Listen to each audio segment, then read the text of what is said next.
कियाओ शिंगनान ने हल्का सा सिर हिलाया। ओलिवेल का नाम उसे पहले भी सवालों में दिख चुका था। स्टर ने अपनी छड़ी जमीन पर टिकाते हुए शांत स्वर में कहा, ओलिवेल ब्लैकटेल्ड मरमेड शाखा का सदस्य है।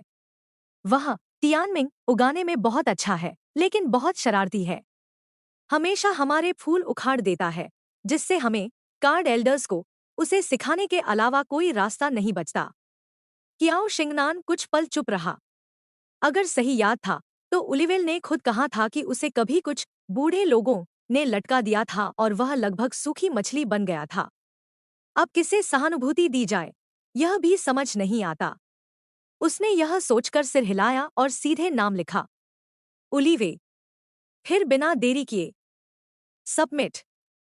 एक पल के लिए सिस्टम इंटरफेस चमका, फिर पूरा स्क्रीन रुक गया। 035 की आवाज भी स्थिर हो गई। होस्ट एसआर गारंटी कंफर्म हो रही है। एक सेकंड बाद DING SR guarantee SUCCSSFUL REWARD SR card draw opportunity UNLOCKD। कमरे में हल्की सी ऊर्जा तरंग फैली। 035 खुशी से लगभग घूमने लगा। होस्ट, आपने सच में पास कर लिया।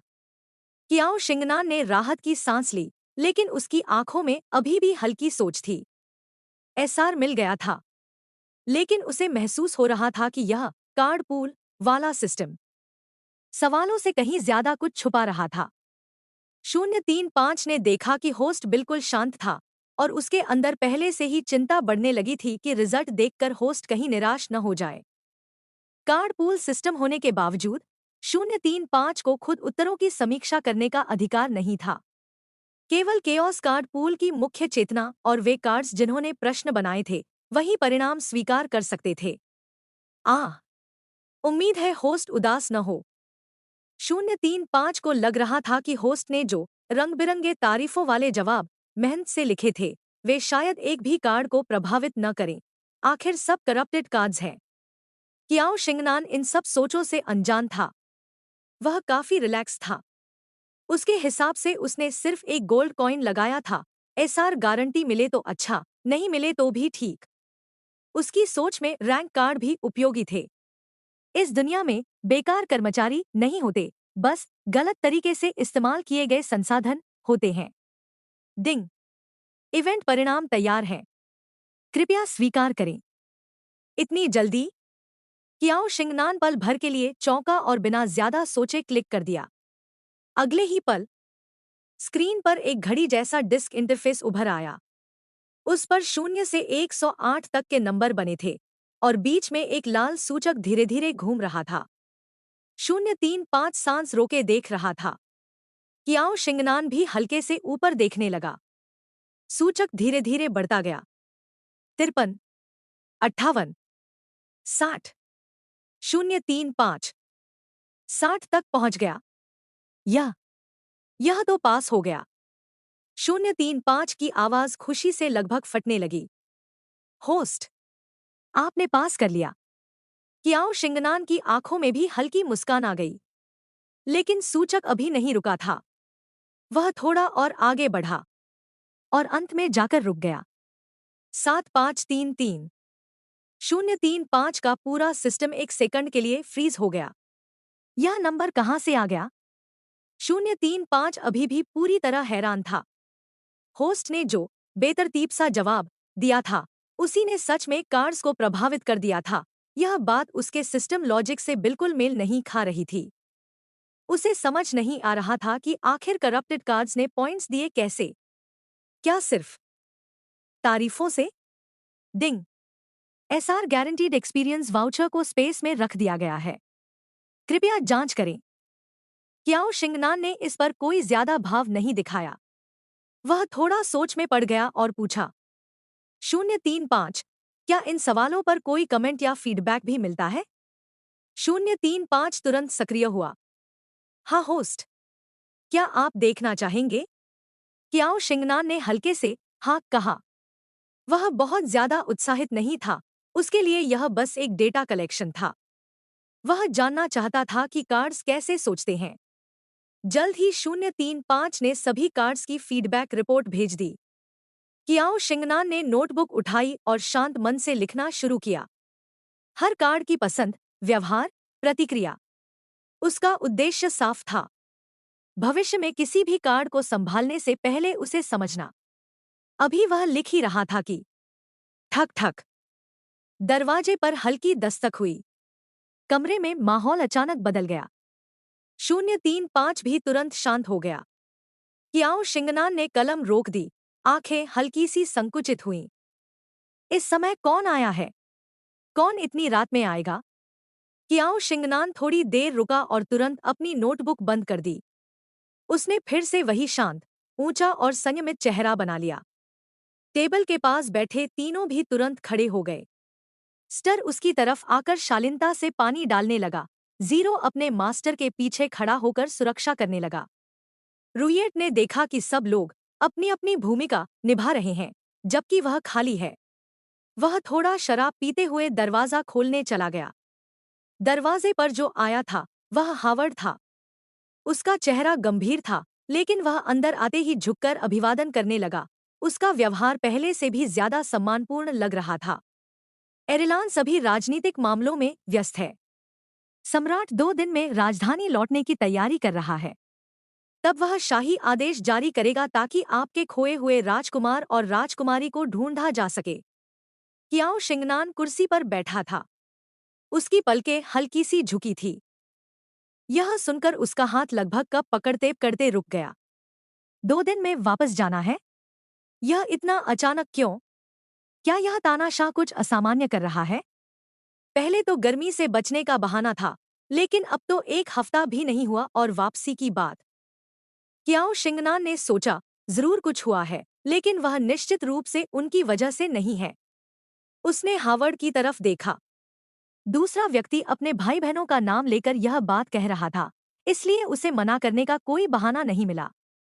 उसने चेहरे पर हल्की सी चौंकने वाली प्रतिक्रिया दी, फिर धीरे से मुस्कुराते हुए कहा, ठीक है। लेकिन उसकी आंखों में हल्की सी राहत भी थी। हावर्ड ने आगे कहा, कृपया आप कल से तैयारी शुरू कर दें।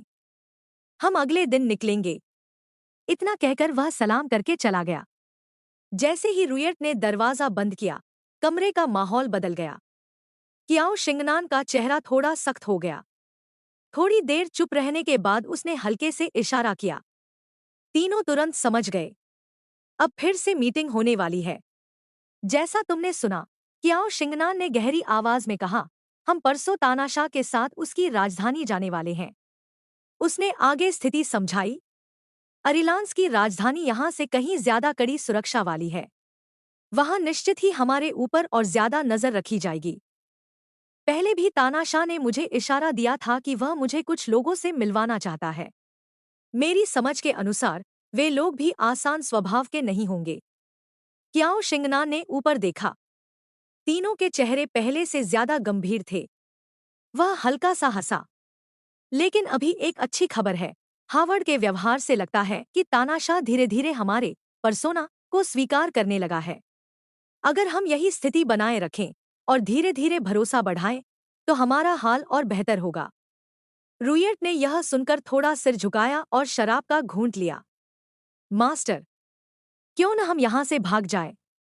किसी दूसरे देश चले जाएं, जहाँ कोई हमें ढूंढ भी न सके। कियाओ शिंगनान कुछ पल चुप रहा। असल में उसने भी यह सोचा था। शुरुआत में उसके पास सिर्फ कमजोर जीरो था, इसलिए भागना संभव नहीं था। लेकिन अब उनकी ताकत पहले से काफी बेहतर थी। जीरो की स्पीड और रूयट का बर्स्ट फाइटिंग मोड मिलकर शायद ब्रेकआउट कर सकते थे। लेकिन यह सिर्फ एक संभावना थी। उसने शांत स्वर में कहा, उयासोर महाद्वीप पर इंसान और विदेशी जातियां साथ रहती हैं। यहाँ 5 बड़े मानव साम्राज्य है और अरिलान सबसे ऊपर है। अगर हम भाग गए तो हम सिर्फ इस हवेली के नहीं, पूरे साम्राज्य के दुश्मन बन जाएंगे। उसने अपनी उंगलियां कस लीं। और हमें यह भी नहीं पता कि तानाशाह के आसपास और कितने मजबूत लोग हैं। रूयट, तुम असली पैलाडिन नहीं हो। अगर कोई और ज्यादा ताकतवर व्यक्ति आ गया और हम भाग नहीं पाए, तो हम सिर्फ हारेंगे नहीं, बल्कि अरिलांस के सम्राट के गुस्से का सामना करेंगे। सबसे महत्वपूर्ण बात यह थी कि अगर उन्हें पकड़ लिया गया, तो तानाशाह तुरंत समझ जाएगा कि वे उसे धोखा दे रहे हैं और उनकी सारी पिछली मेहनत बेकार हो जाएगी। रुयेट, अगर तुम 3 लोगों को साथ लेकर भागोगे तो सच में थोड़ा जोखिम होगा। यह सुनते ही स्टर ने पहले बोलना शुरू किया और सिर हिलाया। रुयेट की क्षमता सीमित है और वह हम तीनों की रक्षा निश्चित रूप से नहीं कर सकता। यह सच में बहुत जोखिम भरा है। यह निष्कर्ष उसने किसी पूर्वाग्रह से नहीं, बल्कि गंभीर सोच के बाद निकाला था। अगर हावर्ड, इलिर और बाकी मजबूत लोग तुम्हें घेर लें, तो सिर्फ 3 सेकंड की देरी ही काफी होगी। फिर हम तुम्हारी कमजोरी बन जाएंगे और लक्ष्य बन जाएंगे। कियाओ शिंगनान ने रुयेट की तरफ देखा, जो थोड़ा उदास लग रहा था। उसने हल्के से उसका कंधा थपथपाया और शांत स्वर में कहा, जब तुम लेवल अप करके और मजबूत हो जाओगे, तब हमें इतना सोचने की जरूरत नहीं होगी। तब हम सीधे दुनिया के किसी भी कोने में भाग सकते हैं। रुयट हल्का सा हंसा और शराब का घूंट लिया। उस समय मैं एक एक को मार दूंगा। कमरे का माहौल अचानक थोड़ा हल्का हो गया। कुल मिलाकर मैं यही कहना चाहता हूँ, महल में पहुंचने के बाद सबको बहुत सावधान रहना होगा। रुयट और स्टर ने सिर हिलाया। जीरो ने भी धीरे से कहा, ठीक है। अगले दिन वे पैकिंग करने लगे। वे इस दुनिया में बहुत कम समय से थे, इसलिए ज्यादा सामान नहीं था, सिर्फ कुछ कपड़े जो कियाओ शिंगनान ने उनके लिए तैयार किए थे। सब कुछ सिस्टम स्पेस में रख दिया गया। साथ ही कियाओ शिंगनान ने पहले रुयट और जीरो द्वारा कमाए गए 2000 गोल्ड कॉइन्स भी निकाले और जीरो को दे दिए ताकि जरूरत पड़ने पर इस्तेमाल हो सकें। और फिर अगला दिन आ गया, असरिट द्वारा तय समय। उन्हें अब उटिया सिटी जाना था, जहां से राजधानी जाने के लिए टेलीपोर्टेशन एरे मौजूद था। उत्तरी भाग में स्थित उटिया से अरिलान्स की राजधानी बहुत दूर थी। कियाओ शिंगनान समझ नहीं पा रहा था कि असरित हर साल गर्मी से बचने के लिए इतने दूर क्यों जाता है और सीधे टेलीपोर्टेशन एरे का इस्तेमाल करने के बजाय 2 महीने तक जादुई जानवर पर सफर करता है। फिलहाल इन बातों को छोड़कर कियाओ शिंगनान अभी असरित के साथ एक रथ कैरेज में बैठा था। उस बड़े रथ में बर्फ से भरे 2 बड़े टब रखे थे और पर्दे से कभी कभी हल्की ठंडी हवा अंदर आती थी, जिससे माहौल बहुत आरामदायक हो गया था। आज का तानाशाह टायरेंट कुछ अजीब लग रहा था। उसके कमर तक लंबे सुनहरे बाल पीछे बंधे थे और वह बर्फ के टब के पास झुका हुआ था। उसकी लंबी पलकें नीचे झुकी थी, हरे रंग की आंखें ढकी हुई थी और वह थोड़ा सुस्त लग रहा था। उसके पास लिपटा हुआ सुनहरा अजगर गोल्डन पाइथन भी बर्फ के टब के पास गोल होकर बैठा था और वह भी कमजोर और थका हुआ लग रहा था। असरित, कियाओ शिंगनान ने सामने बैठे तानाशाह को देखकर थोड़ा हैरानी से पूछा, आज आपको क्या हुआ? असरित ने आंखें उठाईं और उसे देखा। उसकी आवाज थोड़ी सुस्त थी। इस साल राजधानी वापस लौटना बहुत जल्दी हो गया है। मुझे थोड़ा असहज लग रहा है। कियाओ शिंगनान को यह बात ठीक से समझ नहीं आई, इसलिए उसने बस सिर हिला दिया। एक दिन बाद कियाओ शिंगनान उटिया के टेलीपोर्टेशन एरे से बाहर निकला और अरिलान्स की राजधानी में पहुंचते ही सब कुछ समझ गया। उसकी सफेद चोगे की किनारी हवा में हल्के से लहराने लगी। उसके काले बाल आगे की ओर बंधे थे और उसकी सुनहरी आंखें ठंडी नजर से बाहर खड़े लोगों पर पड़ी। टेलीपोर्टेशन एरे के बाहर इस समय राजधानी के अधिकारी और सेवक बड़े समूहों में घुटनों के बल झुके हुए थे। सबसे आगे इंसान और कुछ विदेशी जातियां, फॉरेन रेसेस, 2 अलग-अलग कतारों में खड़ी थी। उस समय टेलीपोर्टेशन एरिया के बाहर अरिलान्स की राजधानी में दरबारियों और सेवकों की एक बड़ी भीड़ घुटनों के बल झुकी हुई थी। टेलीपोर्टेशन से जो लोग बाहर आए, उनके सामने तुरंत लताओं, वाइन का एक समूह उमड़ पड़ा, जो असरिट और उसके पास खड़े कियाओ शिंगनान की ओर बढ़ रहा था। ऐसा लग रहा था जैसे उनमें बर्फ भरी हो। क्या ये गर्मी से डर रहे हैं? कियाओ शिंगनान बिल्कुल समझ नहीं पाया। सम्राट के महल लौटने की खबर मिलने के बाद, चाहे मंत्री हों, वुड्रेस हो या अरिलान्स की राजधानी के पलेडिन्स, सबने पहले से तैयारी कर ली थी और आश्चर्य के बावजूद सम्मान में झुक गए। जैसे ही जादुई टेलीपोर्टेशन एरे खुला, सभी लोग अपने सम्राट का स्वागत करने के लिए आधे घुटनों पर झुक गए। लेकिन वे जैसे ही उठने वाले थे, तभी उन्होंने देखा कि सम्राट के साथ कुछ अजनबी लोग भी मौजूद थे। सभी की नजरें धीरे धीरे काले बालों वाले एक व्यक्ति पर टिक गईं। उस व्यक्ति का चेहरा बेहद सुंदर था, लेकिन भावहीन। उसके कानों में हरे रत्न जड़े थे, जो उसकी ठंडी सुनहरी आंखों के साथ मेल खा रहे थे। उसकी आंखें झील के चांदनी पानी जैसी लग रही थी, लेकिन उनमें ऐसी गरिमा थी कि सीधे देखा भी नहीं जा सकता था। यह व्यक्ति साधारण नहीं था।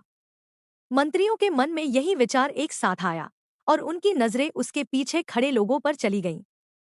एक सफेद हुड पहने नाइट खड़ा था, जिसका चेहरा पूरी तरह ढका हुआ था।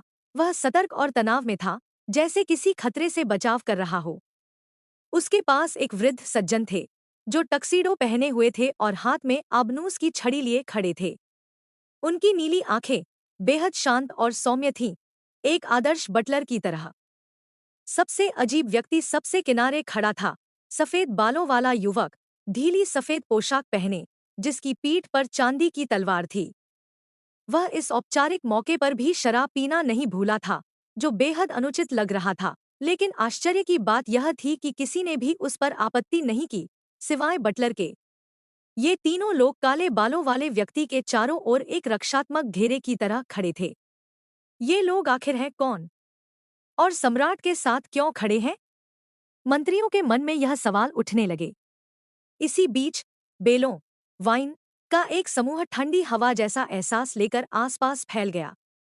चारों ओर की शक भरी नजरों को महसूस करते हुए क्याओ शिंगनान, जो इस तरह की परिस्थितियों का आदी हो चुका था, ने अपना वही शांत चेहरा बनाए रखा, लेकिन उसका आसन थोड़ा और सहज हो गया। असरिट ने सभी को उठने का संकेत दिया, जैसे यह प्रक्रिया वे सैकड़ों बार कर चुके हों। एक मंत्री आगे आया और सम्मानपूर्वक बोला, आपकी महाराज, आपके महल को बर्फ से भर दिया गया है, आप कभी भी वापस जा सकते हैं। असरिट अभी भी सुस्त और थका हुआ लग रहा था।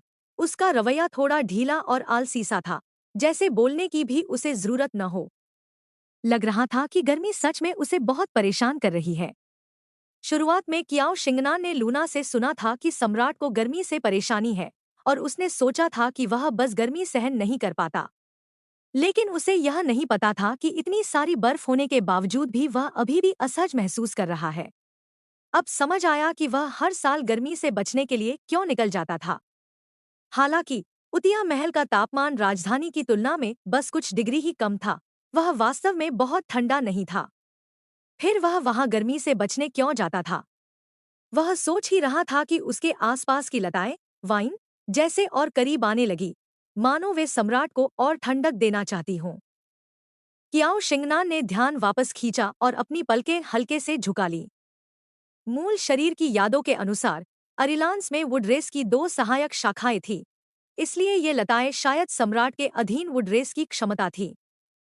काउस कार्ड पूल की जातियां इस महाद्वीप से कुछ हद तक मिलती जुलती थी, लेकिन सच यह था कि कार्ड पूल में यहाँ की तुलना में बहुत अधिक जातियां थीं।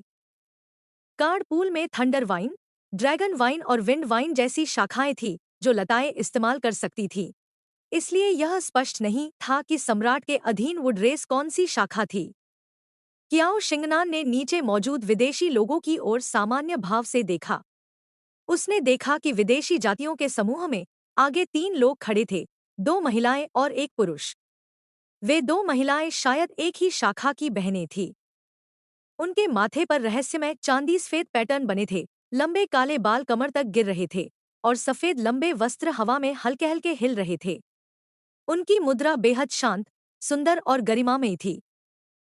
पुरुष की बात करें तो वह आगे खड़ा था। उसके लंबे काले बाल हल्के से पीछे बिखरे हुए थे। उसके माथे पर हल्का सुनहरा पैटर्न बना था और उसकी आंखें गंभीर और गहरी थी। वह उम्र में ज्यादा बड़ा नहीं लग रहा था, लेकिन उसमें एक पुरानी, सख्त और अनुभवी आभा थी।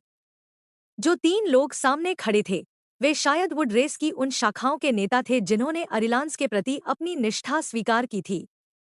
क्याओ शिंगनान ने उन तीनों के माथे पर बने पैटर्न को देखा और हल्के से अपनी नजरें झुका लीं। उसे अचानक जीरो के माथे पर बना गहरा लाल निशान याद आ गया। जब जीरो एक कार्ड में सक्रिय हुआ था, तब उसके माथे पर भी एक पैटर्न था। पहले कियाओ शिंगनान को लगा था कि यह सिर्फ एक कूल स्किन जैसा है, जैसे उसके पुराने गेम्स में होता था, इसलिए उसने इसे ज्यादा गंभीरता से नहीं लिया था। लेकिन अब लगता था कि यह वुड रेस का निशान था। कियाओ शिंगनान ने हल्के से महसूस किया कि सामने खड़ी दो महिलाएं बार बार जीरो की ओर देख रही थी। स्पष्ट था कि उन्हें भी सम्राट और हॉवर्ड से इस निशान के बारे में जानकारी मिली थी और उन्होंने अंदाजा लगा लिया था कि जीरो वुड रेस से है। हालांकि जीरो का वुड रेस से होना कोई समस्या नहीं थी, कम से कम अभी तो नहीं। कियाओ शिंगनान की पलकें हल्के से झपकी। उसके स्क्रिप्ट के अनुसार उसके देश में कई विदेशी जातियां मौजूद थी। यहाँ तक कि असरिट को भी पता था कि काओस एम्पायर में अनगिनत विदेशी जातियां हैं, इसलिए उसके व्यक्तिगत नाइट का विदेशी होना कोई असामान्य बात नहीं थी। लेकिन चूंकि वे एक ही वुड रेस से थे, शायद आगे चलकर वुड रेस के नेता जीरो की परीक्षा लेंगे। जब वे यहाँ बस जाएंगे तो जीरो को उन परीक्षणों से सुरक्षित निकालने का तरीका भी ढूंढना होगा। कियाओ शिंगनान ने फिलहाल अपने विचारों को दबा दिया और ध्यान असरिट की ओर मोड़ दिया। इस समय असरिट ने अपने अधीनस्थों से औपचारिक बातें करते हुए आलसी सी नजर से कियाओ शिंगनान की ओर देखा और हल्की मुस्कान दी। यह काओस एम्पायर के सम्राट हैं। असरिट की आवाज में गर्मी की वजह से थोड़ी सुस्ती थी। इसके बाद अरिलांस काओस एम्पायर के साथ मित्रतापूर्ण संबंध रखेगा। काओस एम्पायर? मुझे तो इसका नाम तक नहीं सुना। यूसोर महाद्वीप पर यह काओस एम्पायर आखिर कब आ गया? नीचे खड़े मंत्री जब काले बालों वाले उस व्यक्ति को देख रहे थे तो उन्हें पहले ही महसूस हो गया था कि उसका दर्जा साधारण नहीं है। लेकिन जब उन्हें पता चला कि वह किसी देश का सम्राट है तो उनका पहला रिएक्शन यही था कि उनके सम्राट को जरूर धोखा दिया गया है। ऐसा कौन सा सम्राट होता है जो सिर्फ 2-3 लोगों के साथ दूसरे देश घूमने निकल पड़े? और ऊपर से यह संयोग कि वह छुट्टी के दौरान ही दूसरे सम्राट से मिल गया, यह सब बहुत संदिग्ध था। मंत्रियों ने शिष्टता बनाए रखते हुए सवाल पूछे, लेकिन उनकी आवाज में साफ शक था। दूसरी तरफ वुड रेस के 3 नेता अपनी शांत और गरिमामय मुद्रा में खड़े रहे और हल्के से कियाओ शिंगनान की ओर देखते रहे। असरिट ने नीचे खड़े मंत्रियों पर एक नजर डाली और वे तुरंत चुप हो गए। यह समय सवाल पूछने का नहीं था। इतनी गर्मी में ज्यादा बोलना भी सम्राट की परेशानी बढ़ा सकता था। कल रात मैं अपने मित्रों के लिए एक भोज बैंक्वेट आयोजित करूंगा और पूरा राज्य इसमें शामिल होगा। भोज? कियाओ शिंगनान का चेहरा शांत रहा, लेकिन अंदर ही अंदर उसका दिल हल्का सा डूब गया। असरिट जैसे किसी शरारती बच्चे की तरह जिम्मेदारी दूसरों पर डालकर बस घोषणा कर देता था, फिर उसे आगे क्या होगा इसकी परवाह नहीं थी। इसके बाद वह मुस्कुराते हुए कियाओ शिंगनान की ओर मुड़ा और उसे साथ आने का निमंत्रण दिया। यह मेरा सौभाग्य है। कियाओ शिंगनान की आवाज शांत थी, लेकिन वास्तव में उसे मन ही मन उस व्यक्ति को एक फटकार देने का मन हो रहा था जो हर चीज को ऐसे ही अचानक तय कर देता था। असरिट की मुस्कान वैसी ही बनी रही और वह कियाओ शिंगनान को गाड़ी वाहन के अंदर ले गया। स्टेर, जीरो और रूइट पीछे वाले हिस्से में हॉवर्ड के साथ चले गए। बाहर से देखने पर यह रथ कैरेज छोटा नहीं था, लेकिन अंदर से और भी विशाल था। बीच में बर्फ से भरा एक बड़ा पात्र रखा हुआ था और बाहर लताएं पूरे रथ को लपेटे हुए थीं। खिड़की के पास भी बर्फ जमी हुई थी, जिससे अंदर का वातावरण किसी एयर कंडीशन कमरे जितना ठंडा और आरामदायक लग रहा था। असरिट का मूड अब थोड़ा बेहतर लग रहा था। वह मुस्कुराते हुए कियाओ शिंगनान की ओर देख रहा था।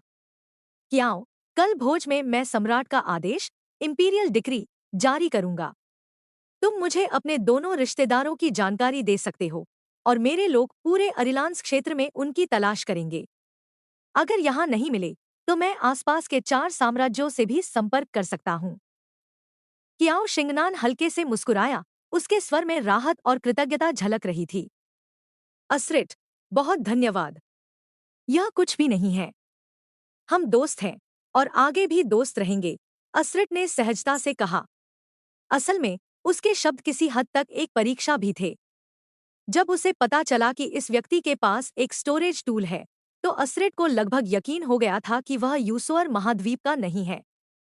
हालांकि सामने वाले की असली पहचान अभी भी रहस्य बनी हुई थी और असरिट अपनी सतर्कता कम नहीं करेगा। कुछ ही समय बाद रथ रुक गया और असरिट ने इशारा करते हुए कहा, तुम अभी के लिए यहाँ रहोगे। अगर कुछ हो तो इलिर से कह देना। कियाओ शिंगनान ने अपने सामने तैयार किए गए महल को देखा और हल्के से हूँ कहा, फिर शिष्टता से बोला, बहुत धन्यवाद। महल की वास्तुकला गोथिक शैली जैसी थी, यूरोप में देखी गई इमारतों जैसी नुकीली मेहराबें और मजबूत रंग। लेकिन यह और भी भव्य था। बीच के फव्वारे में एक सुनहरा शेर था, जिसे देखकर क्याओ शिंगनान की आंखें लगभग वहीं टिक गईं। इतना बड़ा सुनहरा शेर अगर सिस्टम के माध्यम से बदल दिया जाए तो उसके तीनों कार्डों के अपग्रेड की चिंता ही खत्म हो जाती। मैं जहां रहता हूं वह महल यहां से बहुत पास है।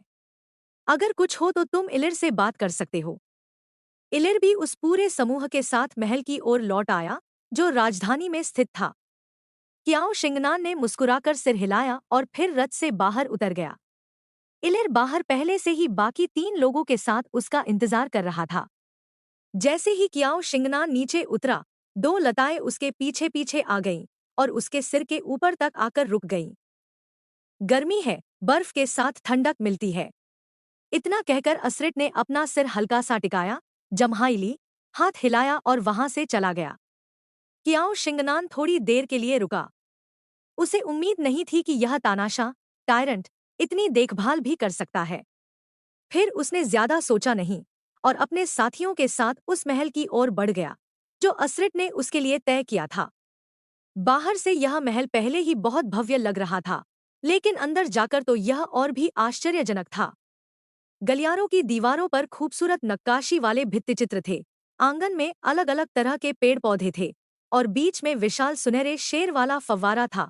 सब कुछ बेहद आकर्षक था। क्याओ शिंगनान ने आंखें हल्की झुका ली, जैसे वह इस भव्यता को देखने से थक गया हो। उसके आसपास के 3 लोग भी ऐसे लग रहे थे जैसे वे इस तरह की भव्य जगहों के आदी हों। महल में नौकर चाकर भी मौजूद थे। क्याओ शिंगनान की उंगली हल्की सी हिली और जीरो ने इलिर की ओर देखते हुए कहा, ये लोग सम्राट के कमरे के पास नहीं आएंगे। इलिर ने सिर हिलाया, मैं उन्हें निर्देश दे दूंगा। अगर कुछ हो तो बस उन्हें बुला लेना। इसके बाद इलिर ने महल की प्रमुख दासी हेडमैड को बुलाया और क्याओ शिंगनान के निर्देश उसे बताए, साथ ही मेहमानों की विशेष देखभाल करने को कहा। फिर वह खुद अपने काम के लिए वहां से चला गया। आपका शयन कक्ष तैयार कर दिया गया है, प्रमुख दासी ने सिर झुकाकर सम्मानपूर्वक कहा। क्याओ शिंगनान ने हल्का सा हूँ कहा और दासी को बाकी कामों के लिए भेज दिया। फिर अपने 3 साथियों के साथ कमरे की ओर चला गया। जैसे ही वह कमरे में पहुंचा, पूरे दिन की तनाव भरी स्थिति उसके चेहरे से उतर गई। यह जगह काफी अच्छी लग रही है। रूइट ने एक और घूंट शराब का लिया। इस बार स्टेर ने उसकी बात का विरोध नहीं किया। वह आगे आया, क्याओ शिंगनान के लिए चाय का एक कप भरा और उसे दे दिया। धन्यवाद अंकल स्टेर। क्याओ शिंगनान ने हल्का सा घूंट लिया और फिर बोला, आज का दिन लंबा रहा है। हम अभी अभी आए हैं और अरिलांस के इतने सारे अधिकारियों से मिले हैं। जैसा कि तुम लोगों ने देखा, हमें आगे हमेशा सावधान रहना होगा। जीरो थोड़े भ्रम में सुन रहा था, बीच बीच में सिर हिलाता रहा। यह स्पष्ट नहीं था कि उसने पूरी बात समझी भी या नहीं। रूइट ने यह सुनकर अपना पीना रोक दिया और पहली बार उसका चेहरा थोड़ा गंभीर हो गया। जो 4 इंसान आगे खड़े थे वे बहुत मजबूत थे। मैं बरसर्क अवस्था में भी उन्हें नहीं हरा सकता। क्याओ शिंगनान थोड़ा रुका। उसे याद आया कि सामने खड़े चारों लोग तलवारें लिए हुए थे। वे शायद अरिलांस के पलेडिन्स हो सकते हैं। क्याओ शिंगनान ने हल्के से भौहें चढ़ाई, और उनके अलावा वुडरेस की शाखाओं के नेता भी हैं। वुडरेस का नाम सुनते ही जीरो हल्का सा हिला। वे मजबूत हैं, उसने धीरे से कहा। शायद एक ही वुडरेस होने के कारण जीरो ने टेलीपोर्टेशन फॉर्मेशन से निकलते ही उनके भीतर की शक्ति को महसूस कर लिया था। स्थिति अच्छी नहीं थी। जीरो का संकेत स्पष्ट था, वह उन वुडरेस नेताओं से काफी कमजोर था। अगर उन्होंने थोड़ी भी जांच की तो उसकी असली पहचान सामने आ सकती थी। क्याओ शिंगनान ने होंठ भींच लिए। कल हमें भोज में जाना है। हमें न सिर्फ अपनी वर्तमान स्थिति बनाए रखनी होगी, बल्कि उनकी जांच पड़ताल से भी सावधान रहना होगा। बाकी तीनों ने उसकी बात गंभीरता से सुनी और कोई भी बीच में नहीं बोला। मैं आगे की स्क्रिप्ट पहले सोचता हूँ। तुम लोग पहले आराम कर लो, क्याओ शिंगनान ने कहा और सिस्टम स्पेस से पेन और कागज निकालकर भविष्य की योजना बनाने लगा। तीनों कार्ड्स ने अपने मास्टर को व्यस्त देखकर उसे परेशान नहीं किया। कमरे के शांत हो जाने के बाद कियाओ शिंगनान के विचार थोड़े साफ हो गए। उसकी सुनहरी आंखें नोटबुक पर टिक गईं और कलम की हल्की हल्की खरोंच के साथ कहानी धीरे धीरे आकार लेने लगी। इस बार की स्क्रिप्ट में उसे सिर्फ अपने देश की ताकत को हर स्तर पर कई तरीकों से और बड़े पैमाने पर दिखाना ही नहीं था, बल्कि साथ ही जीरो को वुड रेस की परीक्षा से कैसे सुरक्षित निकालना है यह भी शामिल करना था। यह काफी बड़ा काम था। फिलहाल इस हिस्से को पूरा करके उसने राहत की सांस ली। फिर बिना रुके उसने अपने छोटे भाई बहनों की जानकारी भी लिखनी शुरू कर दी। यह जानकारी बाद में वह तानाशाह सम्राट को देगा ताकि वह उसके भाई बहनों को ढूंढ सके। उसके असली छोटे भाई बहन उस समय 8 साल के थे जब वे गायब हुए थे। उन्हें याद होगा कि वे किसी राजसी परिवार के नहीं, बल्कि साधारण शरणार्थी थे। कियाओ शिंगनान जानता था कि जब तानाशाह उसके भाई बहनों को ढूंढ लेगा तो उसका सम्राट होने का झूठ पूरी तरह सामने आ जाएगा। लेकिन इसका कोई और रास्ता भी नहीं था। असली शरीर ने कई सालों तक अरिलांस में घूम घूम कर अपने भाई बहनों को ढूंढा था, इसलिए इस बात को छुपाया नहीं जा सकता था। अपनी बनाई हुई पहचान को बनाए रखने के लिए उसे यही कारण इस्तेमाल करना था। उसने अपने मन में भाई बहनों की सभी पहचानें बहुत स्पष्ट रूप से याद रखी थी, जैसे भाई की कलाई पर निशान और बहन के बाएं कंधे पर जन्मचिन्ह। लेकिन जब उसने इन्हें कागज पर लिखा तो जानबूझकर बहुत अस्पष्ट तरीके से लिखा। अरिलांस 7 साल पहले युद्ध से गुजरा था और वहां अनगिनत भटके हुए बच्चे थे। असली शरीर 7 साल से खोज रहा था लेकिन कोई सुराग नहीं मिला था। ऐसे में इतने धुंधले संकेत सिर्फ इतना करेंगे कि तानाशाह संभावित बच्चों को कुछ हद तक चिन्हित कर पाएगा, लेकिन पूरी तरह निश्चित नहीं हो पाएगा। उसे जो करना था वह यह था कि तानाशाह जिन संभावित लोगों को चिन्हित करे, उनमें से असली भाई बहनों को एक कदम पहले ढूंढकर उन्हें लेकर भाग जाए। यही सबसे आदर्श स्थिति थी। जब भाई बहनों की जानकारी लिखकर पूरी हो गई, कियाओ शिंगनान ने दर्द से अपना माथा दबाया। असल में उनकी जान बचाने के लिए सबसे सुरक्षित तरीका यही था कि वह तानाशाह को कुछ झूठी जानकारी दे दे। लेकिन इस जीवन में मूल शरीर की सबसे गहरी इच्छा अपने छोटे भाई बहनों को ढूंढना थी। अंत में तानाशाह बहुत शक्तिशाली था और जल्दी ढूंढने के लिए उसकी ताकत का उपयोग करना सबसे आसान तरीका था। एक कदम आगे बढ़ाते हुए देखते हैं क्या होता है। कियाओ शिंगनान की पलकों में हल्की सी कंपन हुई और उसने पास बैठे तीनों की ओर देखा। जीरो मेज के पास बैठा हुआ सुन्नसा था, रूयट जम्हाई लेते हुए शराब पी रहा था, और स्टर, जो उसके बगल में बैठा था, बीच बीच में रूयट को बहुत ही शालीन तरीके से घूर रहा था। कियाओ शिंगनान के होंठ हल्के से उठे और उसने तय किया कि कार्ड्स को थोड़ी देर आराम करने देगा और बाद में स्क्रिप्ट के बारे में बात करेगा। दयालु निर्देशक कियाओ शिंगनान ने सिस्टम स्पेस खोला और पहले न पढ़े गए फीडबैक को देखने लगा। अभी अभी अरिलांस की राजधानी में आए थे, स्थिति स्पष्ट नहीं थी। कियाओ शिंगनान अभी कार्ड ड्रॉ करने की जल्दी में नहीं था, लेकिन इससे उसे हर कार्ड को समझने की कोशिश करने से रोका नहीं जा सकता था। एक निर्देशक के रूप में यह जरूरी था कि वह हर कार्ड की विशेषताओं को समझे और उन्हें सही भूमिकाएं दे सके। आखिर ऐसे मौके बहुत कम आते थे जब वह किसी कार्ड के असली व्यवहार को इतने करीब से देख सकता था। यह सोचकर उसने कार्ड्स की छोड़ी गई टिप्पणियां खोल दी। स्तरीय डेमन कपल, तुम बहुत समझदार हो। हम चेन कबीले से लड़ने जा रहे हैं। हमारे अच्छे समाचार का इंतजार करो। कियाओ शिंगनान एक पल के लिए रुक गया, फिर जल्दी से 035 को बुलाया। हाँ, होस्ट। डेमन कपल चेन कबीले से लड़ने चला गया। कियाओ शिंगनान ने थोड़ा झिझकते हुए पूछा। आखिर यह उसने ही तो अनजाने में भड़काया था। सही है, सच में उलीवे ही है। मैं जाकर उलीवे पर हंसने वाला हूँ। अगर उसे सही से याद था तो जीरो के पहले कार्ड गुणों की टिप्पणियां शायद एक्साइओ लीना के शब्द थे, एक जीवंत और प्यारी सी लड़की जो थोड़ा ज्यादा बातूनी लगती थी। कियाओ शिंगनान मुस्कुरा दिया। स्तरीय फोरविंग्ड चीजिन, मैं बाहर आ गया। हाँ हाँ हाँ हाँ। लेकिन अब एक और समस्या है। अभी अभी मैं बहुत उत्साहित होकर उड़ गया था और गलती से स्नो रेस द्वारा मरमेड्स को दिया गया बर्फ का मूर्ति तोड़ दिया। अब मैं क्या करूं? कियाओ शिंगनान एक पल के लिए चुप हो गया। उसे लगा कि यह चीजिन शायद अपने कबीले में काफी लंबे समय तक फंसा रहेगा। उसने चीज जिन के लिए 1 सेकंड की हल्की सी सहानुभूति महसूस की और जल्दी से अगली टिप्पणी देखने लगा। 035 की तरफ से कुछ पल के लिए चुप्पी रही। फिर उसने होस्ट को दिलासा दिया। होस्ट, कोई बात नहीं। केओस कार्ड पूल में कार्ड्स लड़ाई में मर नहीं सकते। कियाओ शिंगनान ने चुपचाप डेमन कपल के नाम के पीछे एक गोला बना दिया। आगे से जब भी उन्हें तारीफ करनी हो, थोड़ा सावधानी रखनी पड़ेगी। यह थोड़ा ज्यादा हो गया था। उसने फिर नीचे की टिप्पणियां पढ़नी जारी रखीं। स्तरीय पपेट मास्टर एक्साइओ लीना।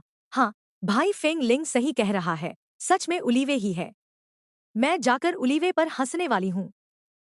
अगर उसे सही याद था तो जीरो के पहले कार्ड गुणों वाली टिप्पणियां भी एक्साइओ लीना के शब्द थे। एक चंचल और प्यारी सी लड़की जो थोड़ी ज्यादा बातें करती थी। कियाओ शिंगनान मुस्कुरा दिया। स्तरीय फोरविंग्ड चीजिन, मैं बाहर आ गया। हाँ हाँ हाँ हाँ। लेकिन अब एक और समस्या है। अभी अभी मैं बहुत उत्साहित होकर उड़ गया और गलती से स्नो रेस द्वारा मरमेड्स को दी गई बर्फ की मूर्ति तोड़ दी। अब मैं क्या करूं? कियाओ शिंगनान एक पल के लिए चुप हो गया। उसे लगा कि यह चीजिन शायद काफी लंबे समय तक अपने कबीले में फंसा रहेगा। उसने चीजिन के लिए 1 सेकंड की सहानुभूति महसूस की और जल्दी से अगली टिप्पणी देखने लगा। स्तरीय सिक्स विंग विडो। ठीक है, मैं अच्छा रहूंगा। वैसे मैं अपने चौथे भाई जैसा नहीं हूं। मैं उड़ते समय रास्ता जरूर देखूंगा। 035 चुपचाप कियाओ शिंगनान को देखता रहा, जो मुस्कुराते हुए था। उसे समझ नहीं आ रहा था कि होस्ट इन बेतुकी बातों को पढ़कर क्यों मुस्कुरा रहा है। होस्ट, आप किस बात पर हंस रहे हैं? कियाओ शिंगनान ने नोट्स बनाते हुए कहा, ये सब बहुत प्यारे हैं। 035 ने होस्ट का जवाब सुना और चुपचाप कार्ड्स के जवाबों को देखा। फिर उसने खुद को दिलासा दिया, अच्छा ही है कि होस्ट को अभी नहीं पता कि कार्ड पूल के अंदर क्या हाल हो रहा है, वरना शायद वह ऐसा नहीं सोचता। क्योंकि असल में कार्ड पूल अभी होस्ट के जवाबों की वजह से पूरी तरह अफरातफरी में था। मरमेड सीधे आइस स्कल्पचर लेने के लिए विंग्ड रेस के पास चले गए। डेमन कपल चेन कबीले से लड़ने पहुंच गए, लेकिन उनके पंख खींच लिए गए और उन्हें चट्टान पर लटका दिया गया। इसके बाद जब वह बदज़बान कपल इलाज के लिए ठीक हो रहा था, तब भी उन्होंने एल्स से उनके शब्दों को लेकर झगड़ा कर लिया।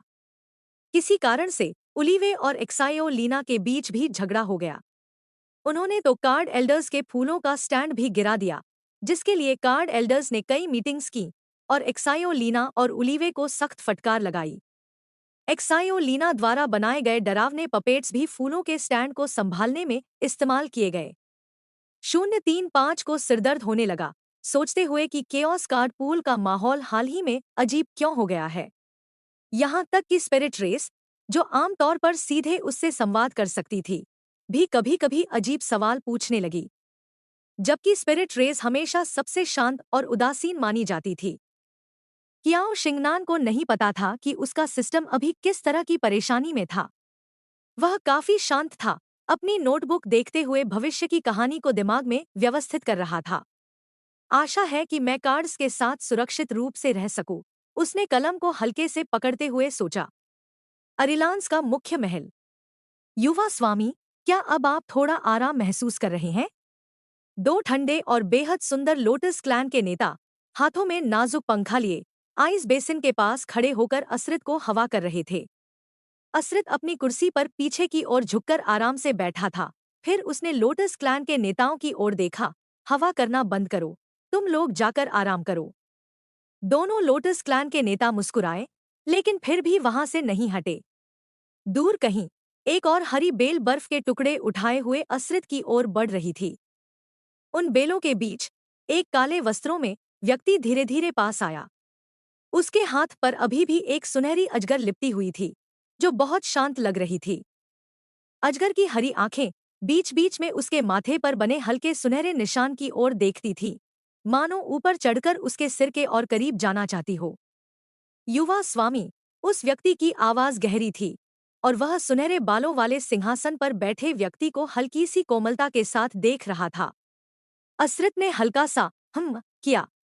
उसने ठंडेपन से मो जिन की ओर देखा और व्यंग्य से बोला, और अभी भी मददगार ढूंढना आता है। लोटस क्लैन के दोनों नेताओं ने यह सुनकर अपनी आंखों में एक हल्की मुस्कान छिपा ली। हिज हाइनेस जिन अब और भी समझदार हो रहे हैं। सच में ब्रदर लॉन्ग टेंग ही ज्यादा पसंद आने वाले हैं। चेहरे पर थोड़ी बेप्सी लिए लॉन्ग टेंग ने लोटस क्लैन के दोनों के चिढ़ाने पर कोई प्रतिक्रिया नहीं दी, बल्कि असरित की ओर देखा और उसका चेहरा थोड़ा गंभीर हो गया। युवा स्वामी, उस सम्राट का क्या मामला है? लॉन्ग टेंग ने पहले लोटस क्लैन के नेताओं से सुना था कि युवा स्वामी ने 10,000-year-old लोटस हार्ट का उपयोग करके उनसे संपर्क किया था। ऐसा लग रहा था कि कोई अनजान व्यक्ति महल में आया है।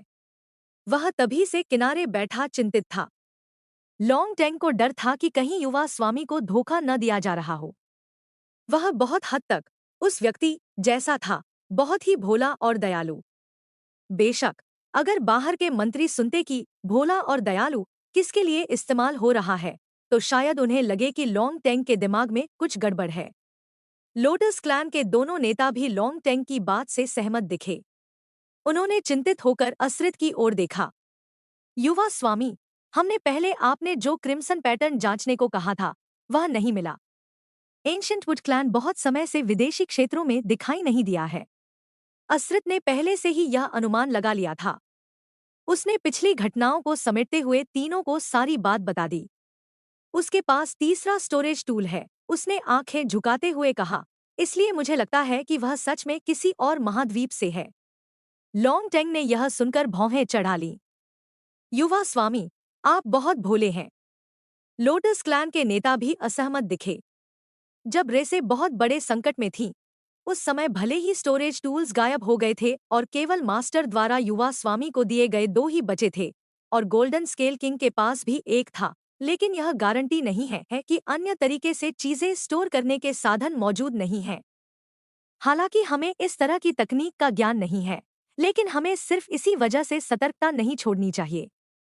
लॉन्ग टेंग की बाह पर लिपटा सुनहरा अजगर स्थिति देखकर फुफकारा, जीभ बाहर निकालकर हिला। फिर वह नीचे सरक कर असरित पर चढ़ गया, मानो उसे लगातार डांट फटकार से थोड़ा दिलासा देना चाहता हो। असरित ने हाथ उठाकर मो जिन के सिर को हल्के से दबाया, अभी के लिए सिर्फ निगरानी रखो। यह मामला इतना गंभीर नहीं है। लॉन्ग टेंग भौहें चढ़ाकर कुछ कहना ही चाहता था कि असरित ने धीरे से कहा, मैंने पहले ही महारानी माता से खबर ले ली है, इसलिए आगे उस बेवकूफों के समूह को इधर-उधर कूदने देने की जरूरत नहीं है। यह सुनते ही सिर्फ लोटस क्लैन के नेता ही नहीं, लॉन्ग टेंग का चेहरा भी थोड़ा शांत हो गया। बहुत अच्छा, तो अब हमारा युवा स्वामी और हिज हाइनेस जिन दोनों सुरक्षित रूप से बड़े हो सकते हैं। लोटस क्लैन के दोनों नेता खुशी से भर गए। असरित ने हल्का सा किया। अगर राजघराने ने मिलकर उस चीज को सम्राट के पास से नहीं छीना होता, तो वह इतने समय तक उन बेवकूफों को नहीं छोड़ता। लॉन्ग टेंग की भौहें ढीली हुईं और उसने धीरे से कहा, जब समय आएगा, मैं खुद सजा लागू करूंगा। लॉन्ग टेंग उन लोगों से नफरत करता था। अगर वे नहीं होते, तो उसका युवा स्वामी अब तक वयस्क नहीं बना होता और हर साल इतनी बड़ी पीड़ा नहीं झेलनी पड़ती, और हिज हाइनेस जिन भी आज इस हालत में नहीं होता। उस चीज और पिछले सम्राट के लिए उन्होंने लंबे समय तक राजघराने को सहन किया था। अब आखिरकार उन्हें साफ करने का समय आ गया था। वे अगले 2 दिनों में बारी बारी से मुझे परखने आएंगे। तुम लोग इसमें शामिल मत होना।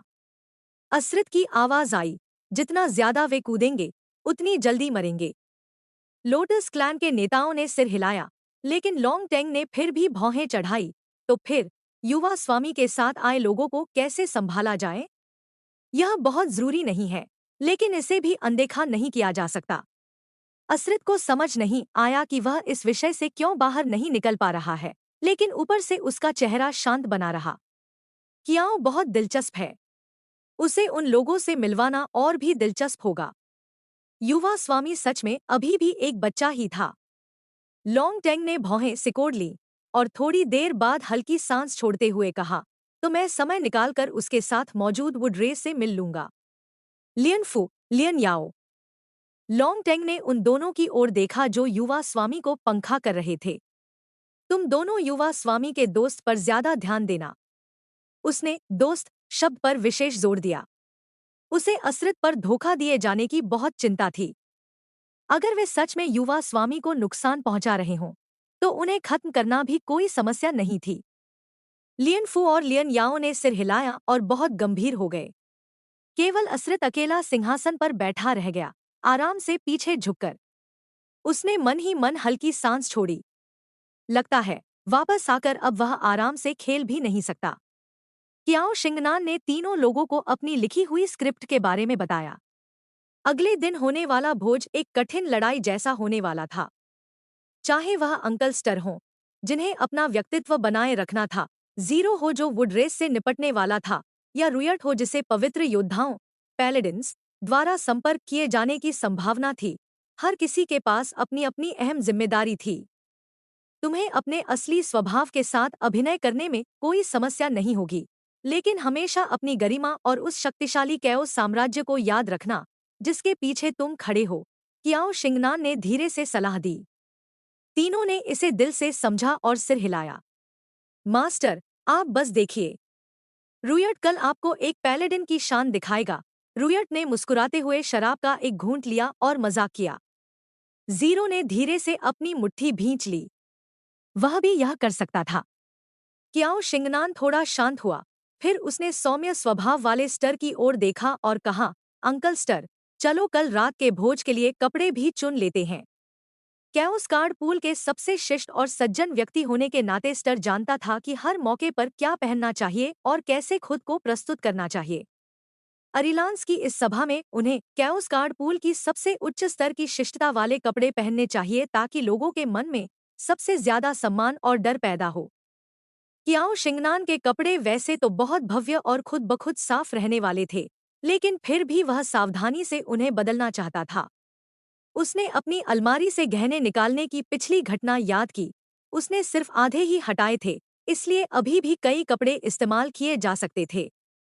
वह सोच रहा था कि अगली बार वह पूछेगा कि क्या कैओस कार्ड पूल के कपड़े सोने के सिक्कों से खरीदे जा सकते हैं। सिस्टम ने उसे इतने कपड़े आसानी से दिए थे, इसलिए उसे लगा कि वे बहुत महंगे नहीं होंगे। स्टर कपड़े चुनने में वाकई बहुत अच्छा था।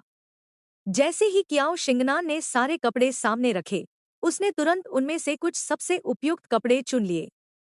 क्याओ शिंगनान खुश हो गया और उसने मुस्कुराते हुए अंकल स्टर की तारीफ की। फिर उसने सभी से कहा कि वे कपड़े लेकर अपने अपने कमरे में जाकर उन्हें पहनकर देखें। आज रात आराम करो और खुद को तरोताजा कर लो। कल हमें एक कठिन लड़ाई लड़नी है। ठीक है। स्टर मुस्कुराया और सिर हिलाकर रुयट के साथ कमरे से बाहर चला गया। जीरो की धीमी हरकतों, उसे नियंत्रित करने की जरूरत और एक करीबी शूरवीर की भूमिका निभाने के कारण वह क्याओ शिंगनान के साथ ही रहा। रुयट और स्टर के कमरे पास ही थे, बाएं और दाएं। उस रात ज्यादा सोचने के बाद क्याओ शिंगनान बहुत थक चुका था। उसने सभी कार्ड्स के कपड़े बदलने के बाद और यह सुनिश्चित करने के बाद कि कोई समस्या नहीं है, उन्हें आराम करने के लिए भेज दिया। फिर वह बिस्तर पर लेट गया और बिना किसी भावना को महसूस किए तुरंत सो गया। लेकिन जो क्याओ शिंगनान पहले ही सो चुका था, उसे यह नहीं पता था कि स्टर और रुयट अपने अपने कमरों में जाकर भी सोए नहीं थे। दोनों गार्ड, जो आमतौर पर सिर्फ अपने बारे में सोचते थे, अब अलग व्यवहार कर रहे थे। एक ने शराब का घूंट लिया और स्क्रिप्ट के बारे में सोचने लगा, जबकि दूसरे ने गर्म पानी से भरे कप के साथ अपने टक्सीडो की सिलवटें ठीक की, ताकि अगले दिन एक आदर्श और शिष्ट बटलर की छवि बनाए रख सके। यह पहली बार था जब उन्होंने अपने मालिक के आदेश के बिना खुद से कुछ करने की पहल की थी। पहले वे इसे शायद मजाक ही समझते। जीरो भी उतना ही गंभीर था। बाहरी रूप से भले यह दिखाई न दे, लेकिन जीरो को अपना सौम्य और मुस्कुराता हुआ मास्टर पसंद था। चांदनी में नहाकर उसने मन ही मन तय किया कि वह अपने मास्टर को उसकी भूमिका अच्छे से निभाने में मदद करेगा। रात शांतिपूर्वक बीत गई और सारी बेचैनी धीरे धीरे शांत हो गई जब भोज शुरू हुआ। लेकिन यह भोज किसी भी तरह से शांत नहीं था। पहले से ही खबर फैल चुकी थी कि महामहिम अपने ग्रीष्म अवकाश से 4 अजनबियों को वापस लाए हैं। कहा जा रहा था कि उनमें से एक कैओस साम्राज्य का सम्राट है और यह भोज उसी के लिए आयोजित किया गया है। लेकिन कैओस साम्राज्य क्या है, यह किसी को नहीं पता था। फिर भी सभी को यह साफ समझ आ रहा था कि कोई भी सम्राट सिर्फ 3 लोगों के साथ अरिलांस नहीं आ सकता। इसलिए यह व्यक्ति बस एक हताश झूठा ही हो सकता था। जब भोज में आए हुए कुलीनों ने यह सुना, तो वे उत्सुकता से मंत्रियों और पवित्र योद्धाओं पैलेडिन्स के पास जाकर खबर पूछने लगे। उन्हें पता था कि केवल वही और वुड रेस ही कल महामहिम का स्वागत करने के योग्य थे। तेज चेहरे वाले एक विस्काउंट ने जब उसे जवाब देने से मना कर दिया गया तो नाराज होकर बुदबुदाया, क्या बकवास लोग हैं, मुंह पर ताला लगा रखा है, एक शब्द भी नहीं बोलते।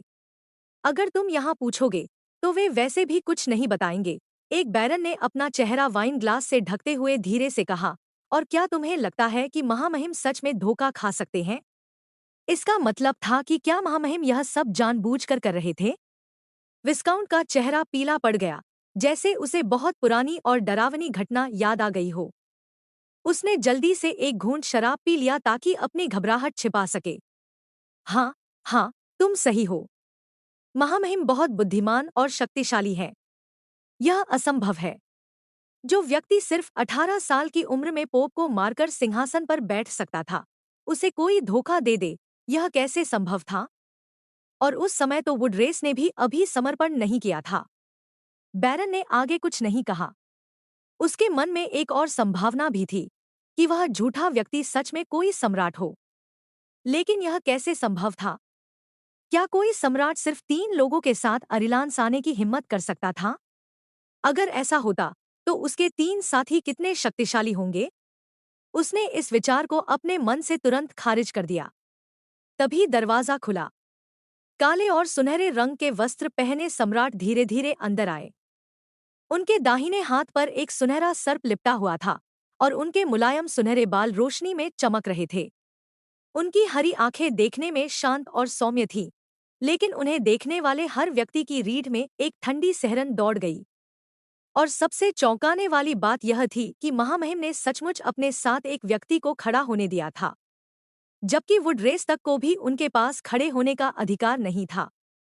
अब सबकी नजर उस रहस्यमय व्यक्ति पर गई, जो शायद वही सम्राट था या फिर कोई और। पहली बार उसे देखने वाले कुलीनों ने उसे ध्यान से देखा। उसके लंबे काले बाल आगे की ओर बंधे हुए थे। उसने सफेद और सुनहरे रंग का रोब पहना था, जिस पर रहस्यमय पैटर्न चमक रहे थे। उसकी गोरी कलाइयों पर सुनहरे, लाल और हरे रत्नों वाले कंगन थे और गले में एक बेहद सुंदर हार था। वह कपड़े बहुत चमकीले और भड़कीले थे, लेकिन उस पर वे अत्यंत शाही और भव्य लग रहे थे। काले बालों वाले व्यक्ति की ठंडी सुनहरी आंखों ने पूरे सभा कक्ष पर एक नजर डाली। उसकी आभा इतनी प्रभावशाली थी कि लोगों के मन में हल्का सा डर पैदा हो गया। इसके अलावा जो कुलीन ज्यादा समझदार थे, वे भी मन ही मन उसके इस व्यक्तित्व की प्रशंसा किए बिना नहीं रह सके। मीटिंग हॉल में बर्फ के टुकड़े रखे गए थे, जिससे वहां का वातावरण और भी ज्यादा ठंडा हो गया था। कियाओ शिंगनान ने महसूस किया कि असरिट की हालत कल की तुलना में काफी बेहतर थी। आओ, कियाओ, एक गहरी आवाज गूंजी। कियाओ शिंगनान ने असरिट की ओर देखा और हल्के से हम कहा। शिष्टाचार के मामले में असरिट में कोई कमी नहीं थी। भले ही कियाओ शिंगनान उसके मन की बात नहीं जानता था, लेकिन वह बाहरी रूप से उसका पूरा सम्मान करता था। चाहे यह भोज का आयोजन करना हो या भोज शुरू होने से पहले उसे अपने साथ बुलाना, यह सब 2 देशों के सम्राटों के बीच उचित शिष्टाचार के अनुसार ही था। दोनों धीरे धीरे सिंहासन की ओर बढ़े और कियाओ शिंगनान असरिट के बाएं तरफ थोड़ा नीचे बैठ गया। उसकी पलकें हल्के से कांपी और उसने बिना किसी को दिखाए आसपास नजर डाली। जब से वह तानाशाह अंदर आया था, तब से कोई भी एक शब्द बोलने की हिम्मत नहीं कर रहा था। कुछ लोग तो सिर तक उठाने की हिम्मत नहीं कर रहे थे। डर था कि कहीं वह उन पर ध्यान न दे ले। इससे उसकी डरावनी ताकत साफ समझ आ रही थी। यह कैओस साम्राज्य के सम्राट हैं, जो हमारे अरिलान्स में 2 लापता राजपरिवार के सदस्यों की तलाश में आए हैं। हमारे दोनों देशों की कीमती मित्रता के लिए मैंने यह शाही आदेश जारी करने का निर्णय लिया है कि अब से अरिलान्स के लोग कैओस साम्राज्य के दोनों राजपरिवार के सदस्यों के निशानों पर हमेशा ध्यान देंगे। असरिट की आवाज पूरे हॉल में गूंज उठी। वहां मौजूद सभी लोगों के मन में एक पल के लिए यह सब बेहद अजीब और अविश्वसनीय लगा। यह सुनकर वहां मौजूद कुलीन लोग भीतर ही भीतर भड़क उठे। यह कैसा कारण है? अब झूठे लोग भी इतने लापरवाह बहाने बनाने लगे हैं? उनके मन में विचार आया। राजकुमार खो गया है और सम्राट खुद उसे ढूंढने निकल पड़े। क्या उनका देश इतना भाईचारे और सम्मान से भरा हुआ है? थोड़ा सोचते ही साफ समझ आ जाता था कि यह सब नकली है। तभी एक अधीर अल ने सीधे महामहिम को सलाह देने की सोची। अगर वह सिर्फ किसी झूठे को परख रहे हैं, तो इतनी बड़ी व्यवस्था करने की जरूरत नहीं थी। आखिर किसी अज्ञात व्यक्ति के लिए शाही आदेश जारी करना अगर सच न निकला, तो दूसरे साम्राज्य उनका मजाक उड़ाएंगे, खासकर पास वाला बियाला। लेकिन उसी पल उस अल की नजर सम्राट की शांत मगर ठंडी आंखों से मिली। वह तुरंत चुप हो गया और सिर झुका लिया। आह! मंत्री और पवित्र योद्धा आगे की पंक्ति में थे, अभी बोलने का अवसर उनका नहीं था। लेकिन हैरानी की बात यह थी कि मंत्री और पैलेडिन्स भी बेहद शांत थे। उन्होंने किसी भी तरह का विरोध करने की कोशिश तक नहीं की। फिर जब महामहिम ने कहा, भोज शुरू करो, तो पूरा माहौल धीरे धीरे जीवंत होने लगा। लेकिन उस जीवंतता के नीचे हर किसी के मन में अलग अलग विचार चल रहे थे। कुलीन लोग सीधे तौर पर सम्राट का विरोध करने की हिम्मत नहीं कर रहे थे, लेकिन वे चुपचाप मंत्रियों की हर हरकत पर नजर रखे हुए थे। पिछले सम्राट के समय पूरा कैबिनेट मारा गया था और नए मंत्री खुद महामहिम ने चुने थे। भले ही वे उनकी क्रूरता से डरते थे, लेकिन यह भी जानते थे कि ये लोग सम्राट के प्रति वफादार हैं। वे चुपचाप खड़े रहकर साम्राज्य की बदनामी नहीं होने देंगे, कम से कम ऐसा ही माना जा रहा था। अगर वे अभी कुछ नहीं बोल रहे, तो बाद में जरूर सम्राट से निजी तौर पर कुछ कहेंगे। कियाओ शिंगनान ने हल्के से अपनी आंखें झुका ली। अपनी ऊंची सीट से वह नीचे बैठे लोगों की हर नजर साफ देख पा रहा था। लेकिन फिलहाल वह इन मंत्रियों और कुलीनों के विचारों पर ध्यान नहीं दे रहा था। उसे साफ पता था कि ये लोग तानाशाह के सामने उसे सीधे तौर पर परेशान नहीं करेंगे। अभी सबसे जरूरी बात यह थी कि जीरो और रुयट किसी तरह इस भोज को बिना किसी समस्या के पार कर लें। इस समय वुडरेस के नेता ने कुछ हरकत की। असरिट ने आंख के कोने से लोंग टेंग की यह हलचल देख ली और उसके होठों पर हल्की सी मुस्कान आ गई। उसे धोखा और विश्वासघात से बेहद नफरत थी। यह बात वुडरेस को भी पता थी। अगर कियाओ सच में कोई सम्राट है, तो वे अब भी मित्र रहेंगे। लेकिन अगर नहीं। असरिट ने हल्के से पानी का घूंट लिया और अचानक सिर थोड़ा झुकाकर कियाओ शिंगनान की ओर मुस्कुराया। कियाओ शिंगनान ने शालीनता से सिर हिला दिया, लेकिन उसके दिल में कुछ क्षणों के लिए हल्की बेचैनी उठी। उस तानाशाह की मुस्कान उसे अजीब तरह की ठंडक महसूस करा रही थी। कियाओ शिंगनान की छठी इंद्रिय हमेशा सही साबित होती थी। वुडरेस के तीनों नेता अब तक यही समझते थे कि असरिट अभी भी एक मासूम और सरल बच्चा है, लेकिन वे यह नहीं जानते थे कि असरिट की नज़र में असल में मासूम वे खुद थे। असरिट को सरल लोग पसंद थे। अगर वे उसकी सीमा पार नहीं करते, तो वुडरेस चाहे थोड़ा बहुत आगे भी बढ़ जाए, उसे कोई फर्क नहीं पड़ता था। यहाँ तक कि कहा जा सकता था कि उसका व्यवहार इतना शांत था कि वह किसी तानाशाह जैसा बिल्कुल नहीं लगता था। कियाओ शिंगनान कुछ देर तक सतर्क रहा और जब उसे लगा कि तानाशाह की ओर से कोई और कदम नहीं उठ रहा है, तो वह थोड़ा शांत हो गया। उसने अपना ध्यान जीरो की ओर मोड़ दिया। आ गया, कियाओ शिंगनान ने अपने मन में जीरो से कहा। जीरो को महसूस हुआ कि उसका मास्टर खुद को नियंत्रित कर रहा है। उसकी पीठ तनी हुई थी और वह कुर्सी पर सीधी तलवार की तरह बैठा था। यह मुद्रा उसके मास्टर ने उसे सिखाई थी, जो बाहर से रहस्यमय और शक्तिशाली लगती थी।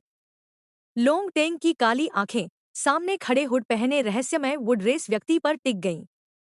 जैसे जैसे वह पास आया, उसे वुडरेस की आभा और स्पष्ट रूप से महसूस होने लगी।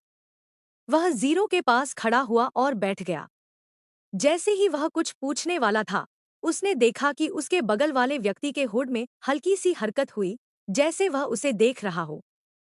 तुम वुडरेस हो? नीची और भारी आवाज मानो लकड़ी के रगड़ने जैसी थी। यह सुनकर लोंग टेंग थोड़ा चौंक गया, क्योंकि उसे उम्मीद नहीं थी कि सामने वाला खुद बातचीत शुरू करेगा।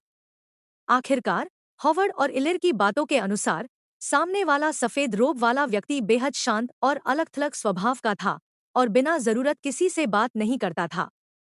और यही कियाओ शिंगनान की योजना थी।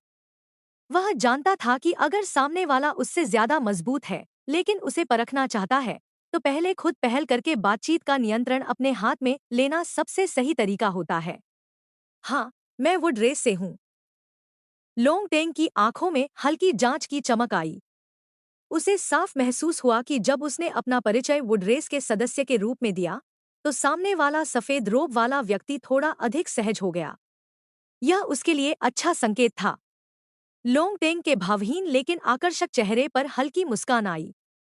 मेरा नाम लोंगटेंग है, मैं अरिलान से हूँ। आपका नाम क्या है?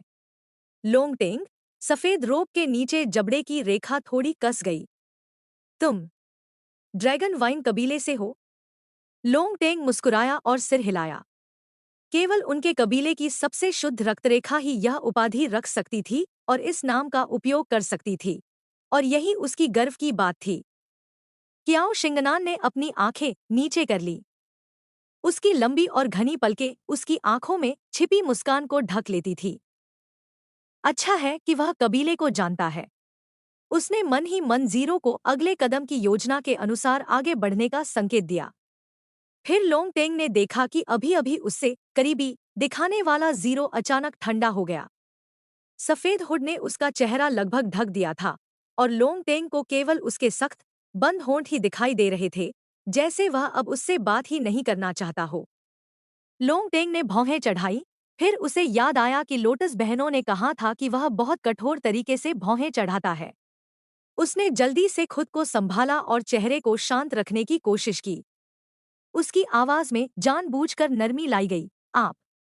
क्याओ शिंगनान ने अपनी उंगलियां हल्के से मेज पर टेप की। उसने मन ही मन जीरो को शांत किया। कम से कम भोज में वह बिना वजह कुछ नहीं करेगा। हम योजना के अनुसार चलेंगे। उसी समय उसकी नजर स्टर की ओर गई। उसने देखा कि स्टर भी अपनी तरफ से कुछ हलचल कर रहा था। क्याओ शिंगनान की आंखों में हल्की मुस्कान आई। वाकई शानदार, अंकल स्टर। उसी समय उसकी नजर स्टर की ओर गई। उसने देखा कि स्टर भी अपनी तरफ से कुछ हलचल कर रहा था। क्याओ शिंगनान की आंखों में हल्की मुस्कान आई। वाकई शानदार, अंकल स्टर। उसने पानी का एक घूंट लिया और किनारे से अस्रिट की ओर देखा। अस्रिट एक हाथ से अपने पास लिपटे सर्प को सहला रहा था, लेकिन उसकी नजर सीधे क्याओ शिंगनान के चेहरे पर टिकी थी। नहीं, ज्यादा सही कहें तो वह उसकी आंखों में देख रहा था। क्याओ शिंगनान ने भी नजर उठाई और सीधे अस्रिट की ठंडी सुनहरी आंखों से टकरा गया। उसे लगा था कि सामने वाला नजर हटा लेगा, लेकिन अस्रिट की हरी आंखें बिल्कुल नहीं हिली, बल्कि उनमें धीरे धीरे एक मुस्कान उभर आई। क्याओ, क्या तुम मुझे देख रहे हो? क्याओ शिंगनान के होठों पर हल्की सी मुस्कान आई, लेकिन भीतर वह बिल्कुल भी शांत नहीं था। नहीं, मैं बस एक दिमागी तौर पर अस्थिर इंसान को देख रहा हूं। वह हल्के से हंसा, लेकिन मन में बिल्कुल भी मजा नहीं आया। यह तानाशाह आखिर उसकी आंखों में इतना क्यों देखना चाहता था? क्याओ शिंगनान ने पीछे की उन घटनाओं को याद किया कि तानाशाह पहले भी जब तब उसके चेहरे को घूरता रहता था। पहले उसे लगता था कि वह उसकी भावनाएं पढ़ने की कोशिश कर रहा है, कि वह झूठ बोल रहा है या नहीं। धीरे धीरे वह उस अचानक आने वाली निगाहों का आदी हो गया था। लेकिन अब उसे अचानक समझ आया, वह उसकी आंखों को देख रहा था। क्याओ शिंगनान ने अपनी पलकें झुका ली। आखिर वह मेरी आंखों को देखकर क्या कर रहा था? उसके दिमाग में एक पल के लिए लेखक की अजीब कल्पनाएं फट पड़ी। तरह तरह की विचित्र आदतों वाले किरदार एक एक करके उसके दिमाग में आने लगे और अंत में एक ही विचार पर टिक गए। क्या यह तानाशाह कोई ऐसा व्यक्ति है जिसे आंखें इकट्ठा करने का शौक है? क्याओ शिंगनान ने खुद को तुरंत संभाला। शांत रहो, घबराओ मत। पहले तो यह सिर्फ एक अनुमान है, और अगर सच भी हो तो भी जब तक अपना किरदार ठीक से निभाते रहोगे, कोई समझदार तानाशाह अपनी ही आंखें निकालने के बारे में नहीं सोचेगा। दूसरी तरफ स्टर को बिल्कुल पता नहीं था कि उसके मालिक ने क्या अचानक निष्कर्ष निकाला है। वह पिछली रात के निर्देशों के अनुसार सही समय पर जीरो की मदद करने के लिए तैयार था। जीरो थोड़ा मुड़ा हुआ बैठा था, उसका हुड उसके चेहरे को लगभग पूरी तरह ढके हुए था, और वह अपने बगल में खड़े उस वुडरेस व्यक्ति से बात करने से साफ इनकार कर रहा था। लोंगटेंग और भी उलझ गया। इस वुडरेस को आखिर हुआ क्या है? क्या उसे पता चल गया है कि मैं उसे परखने वाला हूँ? उसके मन में एक ठंडी चमक आई। अगर ऐसा है तो उसका यह रवैया ही सब कुछ बता देता है। तभी लोंगटेंग वहां से उठने ही वाला था कि एक बूढ़ा आदमी टक्सीडो में उनके पास आ गया। वह वही बटलर था जो सम्राट के साथ था, स्टर। दोनों को उस तरह खड़ा देखकर स्टर पल भर को रुका, फिर मुस्कुराते हुए बोला, जीरो और महोदय यहाँ क्या कर रहे हैं? सफेद रोब वाला व्यक्ति यह सुनते ही थोड़ा सा हिला। उसका पहले से झुका हुआ हुड थोड़ा ऊपर उठा और उसकी लंबी उंगलियां हल्की सी हिली। उसकी आवाज में एक हल्की सी शिकायत थी। वह ड्रैगन वाइन कबीला। ड्रैगन वाइन कबीले के साथ क्या हुआ था?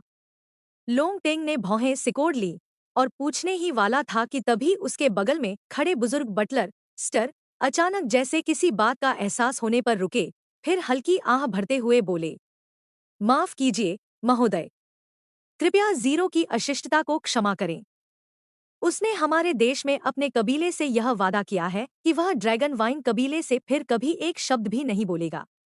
लोंग टेंग एक पल के लिए उलझ गया। तुरंत बाद उसने देखा कि स्टर ने एक मुश्किल सा भाव बनाया और कहा, यह इसलिए नहीं कि ड्रैगन वाइन कबीला सामान्यतः घमंडी और कठोर होता है, बल्कि इसलिए कि जीरो के कबीले और हमारे ड्रैगन वाइन कबीले के बीच पहले कभी टकराव हो चुका है। यह संघर्ष स्पष्ट रूप से ऐसा लग रहा था जिसे खुलकर बताया नहीं जा सकता। लोंग टेंग को उनका इशारा समझ आ रहा था, लेकिन वह पूरी तरह मान नहीं रहा था। ड्रैगन वाइन कबीला सच में वुड रेस की उन कुछ शाखाओं में से था जो घमंडी और शक्तिशाली मानी जाती थी, लेकिन यह सब कुछ थोड़ा संयोग जैसा भी लग रहा था। यह सोचते हुए लोंग टेंग ने दोनों की ओर गहराई से देखा। स्टर ने उसे एक सौम्य मुस्कान दी, जबकि सफेद रोब वाला व्यक्ति उसकी ओर देख भी नहीं रहा था। वह पूरी तरह मुड़ा हुआ था, मानो साफ तौर पर यह दिखा रहा हो, मुझे तुम्हारी मौजूदगी पसंद नहीं है, और यह उसके पिछले सक्रिय बातचीत करने वाले व्यवहार से बिल्कुल अलग था। लोंग टेंग ने नजरें हटा ली, स्टर की ओर हल्का सिर झुकाया और फिर बिना कुछ बोले वहां से चला गया। लोंग टेंग की पीठ को जाते हुए देखते हुए स्टर की सौम्य मुस्कान जरा भी नहीं बदली। उसे पता था कि आसपास कई निगाहें उन्हें देख रही थी, इसलिए उसका हर इशारा बेहद सधा हुआ और गरिमापूर्ण था। स्टर ने मन ही मन आह भरी, बेचारा मास्टर। एक बाधा तो पार हो गई, लेकिन अभी दूसरी बाकी है। लोंग टेंग का परीक्षण फिलहाल टल गया है, लेकिन आगे और भी परीक्षाएं हैं। अगर अगला लोटस कबीले का परीक्षण भी सफल हो गया, तो आगे का रास्ता आसान हो जाएगा। यह सोचते हुए भी स्टर वहां से नहीं गया। वह जीरो के पास ही बैठा रहा, अपने मास्टर की योजना के अनुसार स्क्रिप्ट जारी रखने के लिए लोटस कबीले के नेताओं का इंतजार करने लगा। लेकिन तभी उसकी नजर कोने में गई, जहां उसने देखा कि दो लोटस कबीले के नेता लोंग टेंग के पास बैठे हुए थे और पूरे समय चुपचाप चाय पी रहे थे, जैसे वे किसी भी तरह की जल्दबाजी में न हों। स्पष्ट था कि वे फिलहाल आगे की परीक्षा जारी रखने के लिए तैयार नहीं थे। स्टर ने अपनी आंख के कोने से ऊपर बैठे अपने मास्टर के ठंडे और गरिमामय चेहरे को देखा और हल्की सी मुस्कान रोक नहीं पाया। लगता था उसे अपनी प्रस्तुति के लिए अगली बार तक इंतजार करना होगा। दूसरी ओर चारों पैलेडिन्स यह देखकर थोड़ा बेचैन हो गए कि वुड रेस ने खुद आगे बढ़कर उन झूठों में से एक से बातचीत शुरू कर दी थी। चारों पैलेडिन्स, जिन्हें स्वयं सम्राट ने नियुक्त किया था, बेहद सक्षम थे। यह कहा जा सकता था कि इस महाद्वीप में बहुत कम लोग उनके बराबर थे। अगर सामने वाले सच में आम धोखेबाज होते, तो वे निश्चित रूप से उन्हें सबक सिखा देते। लेकिन समस्या यह थी कि ये झूठे स्वयं महामहिम द्वारा लाए गए थे। उनकी उच्च स्थिति के बावजूद वे जरा भी उकसावे में नहीं आ सकते थे। हालांकि यह सोच तब बदलने लगी जब मुख्य पैलेडिन को हॉवर्ड से यह जानकारी मिली कि उन झूठों में से एक हॉवर्ड से भी अधिक शक्तिशाली है। हॉवर्ड सम्राट का करीबी सेवक था। भले ही उसकी ताकत इन पैलेडिन्स जितनी न हो, लेकिन वह कमजोर भी नहीं था। अगर कोई उसे भी पीछे छोड़ सकता है, तो वह विदेशी पैलेडिन निश्चित रूप से बहुत शक्तिशाली होगा। एविनो। मुख्य पैलेडिन ने मेज पर हल्के से उंगलियां टैप की। एविनो उनमें से वह पैलेडिन था जिसे सबसे कम तिरस्कार झेलना पड़ता था, या यूं कहें कि वह युद्ध क्षमता के हिसाब से सबसे कम आंका जाने वाला था। लेकिन यही कारण था कि उसे भेजना सुरक्षित भी माना गया। एक मित्र राष्ट्र होने के नाते वे निश्चित रूप से महामहिम की इच्छा के विरुद्ध जाकर सामने वाले को उकसाना नहीं चाहते थे। लेकिन एक योद्धा के रूप में थोड़ा मुकाबला करना सामान्य बात थी।